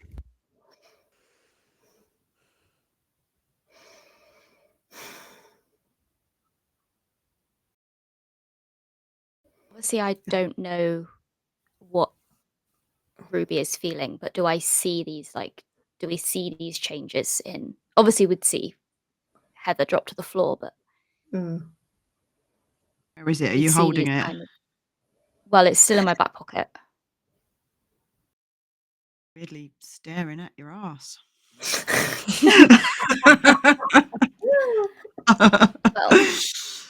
Well, sorry. Yeah, just and a really intense stare that like because burned. I think like at the moment that minute ends on the spectral speaking, Ellis would pull out the crucifix and because it's there, like this darkness is physically there and you can see it, it's presenting itself. I would try to bind it to the crucifix.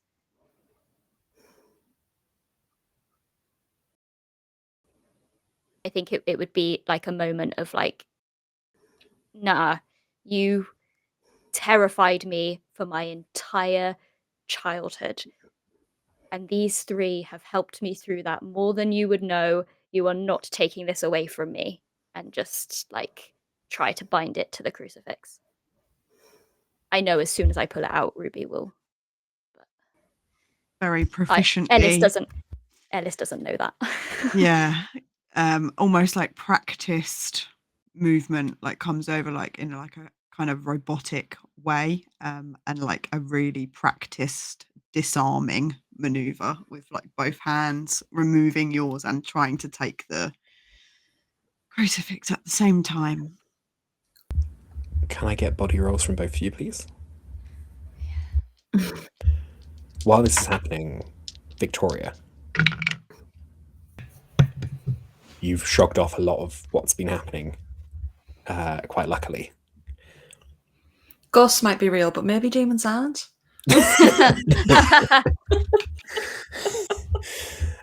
You look at your friends and kind of how the the changes in their mind in terms of what their actions and emotions. Now, Ruby. I got a 15 on my body roll, and my body total is 18. I got a 12. My body total is a 10. You grab it, and then there is a moment where you see Ruby just kind of begin to try and protect it. And then screams.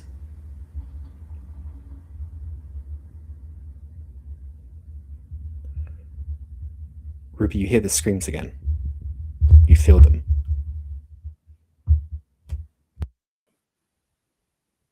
So weirdly comforting. So comforting. Can I like try and reach to that? Please do. Please roll me a spirit roll again.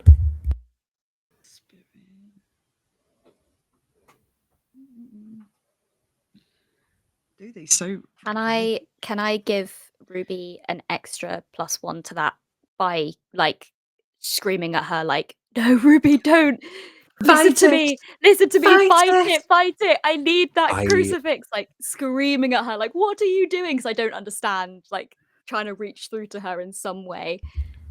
Weirdly, as much as I'm not a fan of "you're still in there" kind of trope, Yeah. it works extraordinarily well for Ruby's unfinished business. So I will give you a +2 to this roll. So we're looking for under 14, guys, with the +2. Yes, 9. Yay. Hell yes. Ruby, you feel that anger come out of you because it's being pushed out by that thing that's been there the entire time. That sense of needing to protect your friends. Oh. And as you push that anger out, Heather, the disruption here, you feel your anger lessen too. As you see your friend push past it and feel like you can too. I felt this whole time like her, as she's been on the floor, like she's just been making the tightest fists possible, and like you can all see like slight blood trickles where her nails have just like gone in, because she's got her nails did, you know, they're like lovely acrylic nails that have just, yeah, and she kind of just like guys, is everyone okay? Because I don't even know what I was feeling. I just wanted to I don't know, punch the whole world, but I didn't have focus. You hear another ding from your phone. Not right now. She will look at it. Yeah, she can't help it. Yeah. She has It's like, oh, she'll be really dramatic. No, I don't know. You've reached over 5,000 since you started. Your video is popping off. If there's anything people like, it's creepy nuns in a convent.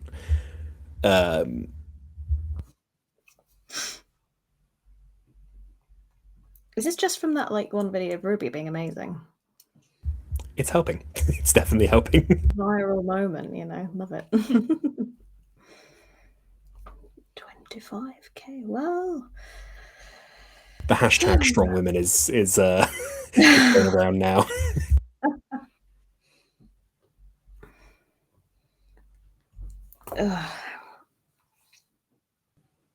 Ellis, did you have any what's the word? Success? What's the vibe? Is it still dark to the knees? Like, is the presence still like around, or It's is it still kind around. of everything's okay? It's the darkness is just covering the entire room, and as Ruby and Heather break, it starts to rise. I think as soon as like Ruby breaks and Heather break, they see and Victoria would see this too, like Ellis's like pleading eyes to Ruby, because she didn't know what was going on. Then she was just like, this is the moment, like I need this crucifix like right now. And she's like reaching out for the crucifix, and just, I think, just kind of like in desperation, just being like, please. And that's what you'd kind of see as you snap out of the anger and stealing my crucifix. Kind of assuming that we didn't really know what was happening, what had come over us. So I think there's like a moment of like looking down and seeing that I have it, and then looking back at how stressed out you are, and I just do. I put your hand over it onto my hand, and just do our classic breath together, and just say, "You can do it," thinking that you're stressed about what you need to do. I'm just trying to be supportive. Okay. Victoria, Heather, I need you too. And I'll keep clasping your hands, and almost like you guys come and bring your hands over. Yeah, just like wrapping a little bandage from a first aid kit around a hand. And yeah. Just to not get my blood all over you. And I think absolutely. as like the darkness is rising, she's gonna try to bind it to the crucifix. And like the last things she said is like, thank you, like so sincerely, to the three of them. Like that's the final words, is that I don't know if it's gonna work, but so I'm gonna need a roll. Yeah. We're helping, surely.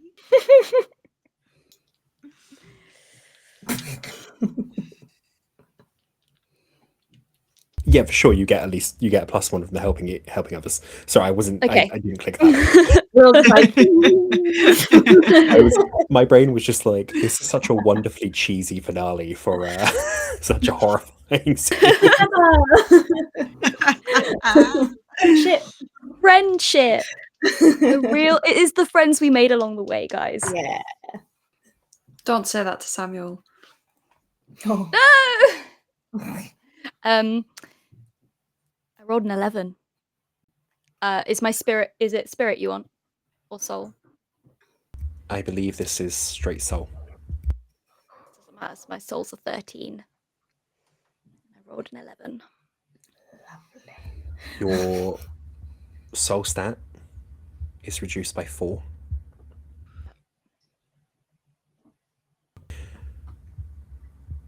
As you all hold hands, work the ritual together, following Ellis's lead, I assume. There's no real ritual to this. Ellis is making it up based on vibes, but you all kind of follow her lead. She's not a professional. She's As you all feel that cold start to dissipate from the room and the warmth begin to come back. This is a well-heated house. I mean, 2 old people who live here, they keep this place tight. Old people with money, they're keeping this place tight, so that heat begins to come back into the room as that darkness with the consistency of fog begins to be soaked into the crucifix. And where it was cold to the touch before, the crucifix is now freezing, getting colder and colder as more and more of the darkness in that room begins to sap in. And there's a moment when all of it has gone in that you're looking at it. It feels like you can hear that creaking sound of stone under that little bit too much pressure. You hear the creaking, the slight crack begin to appear over the word Igru, and you're about to think it's about to fail, but it doesn't. It settles.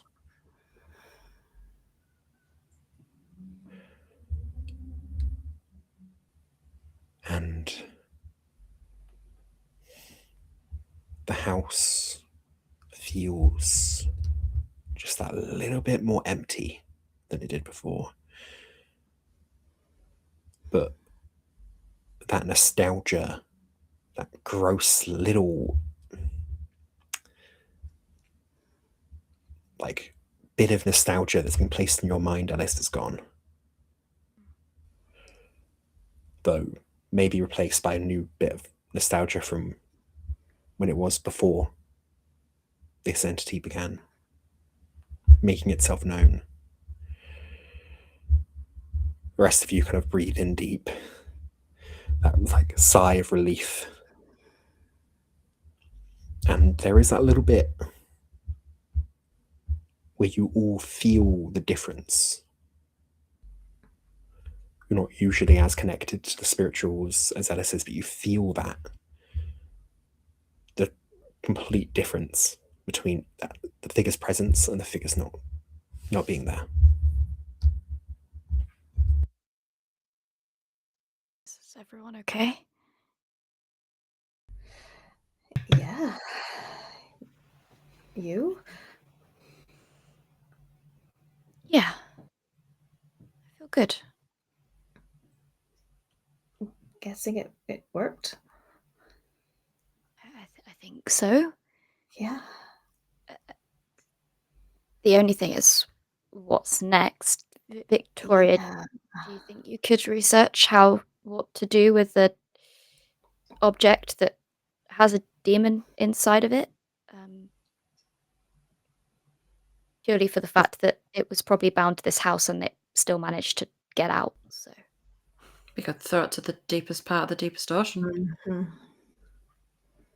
Lock it in a box. we wouldn't say no to a holiday right now. I mean, Throw it in the Mariana We can Trench. afford a cruise. we can't cruise. Yeah. Mm-hmm. Bury it in the ice in Antarctica. Yeah. I'll make a plan. As you say that, Ellis, you all kind of see that on the table again, a figure sitting there, like bringing its head, like her hand up to her mouth like this, down, as if she's drinking tea.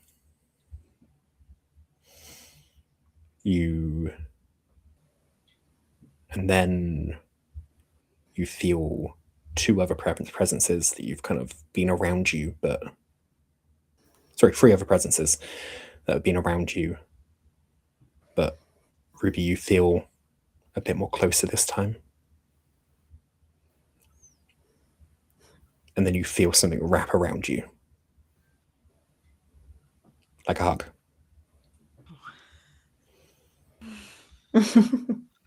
Before fading.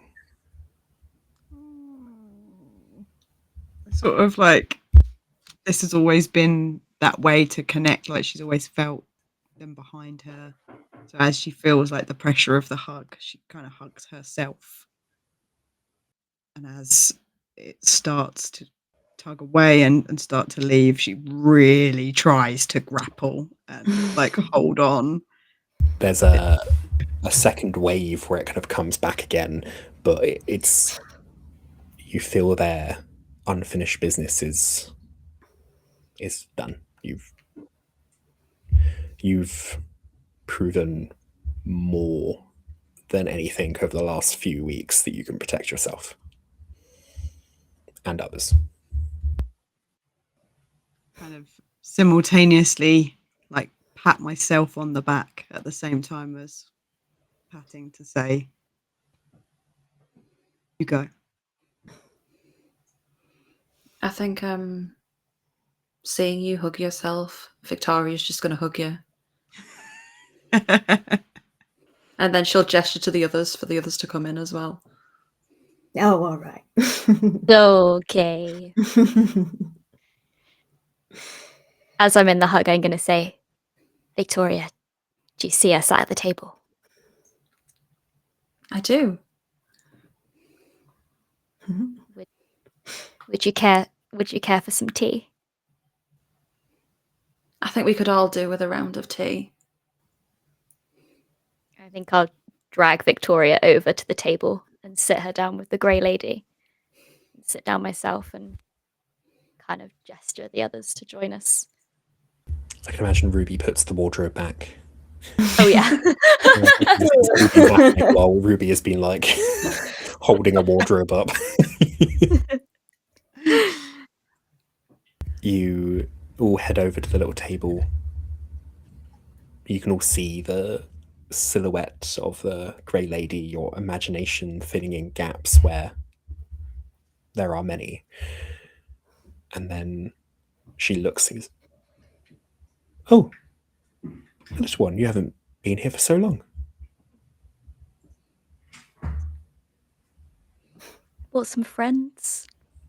You have friends. I'm so glad you have friends. And then you see as she pretends to pour you all a mug of tea. Though in her mind she is pouring you a mug of tea. Heather. Yeah. Record this.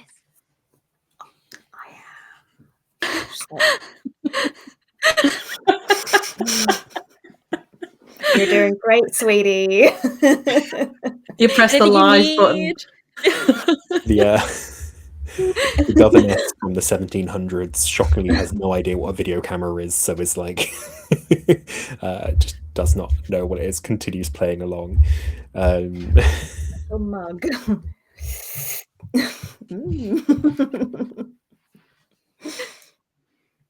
And you all spend a bit of your evening having a tea party with this sweet old grey lady who's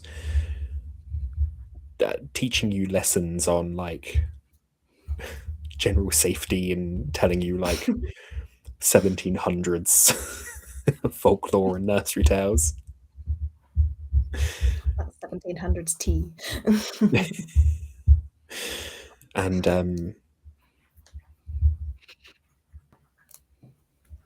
I can imagine over the next day, Ruby helps repair the wardrobe, maybe even a few of the less than well-built parts of the house. Yeah, I think I'd nip back up to the loft, repair some of them boards, and like maybe scratch some of the carving as well, just to sand it out so no one has to look at that ever again. While you're up there, bring the family tree stuff down. Yeah, will do. Yeah, some interesting bits in here. I think Ben and Fran would be interested. I want to learn more about the lady that basically bartered my life away with a demon. Hundreds. The first female child in hundreds of years that happens in this family is yours.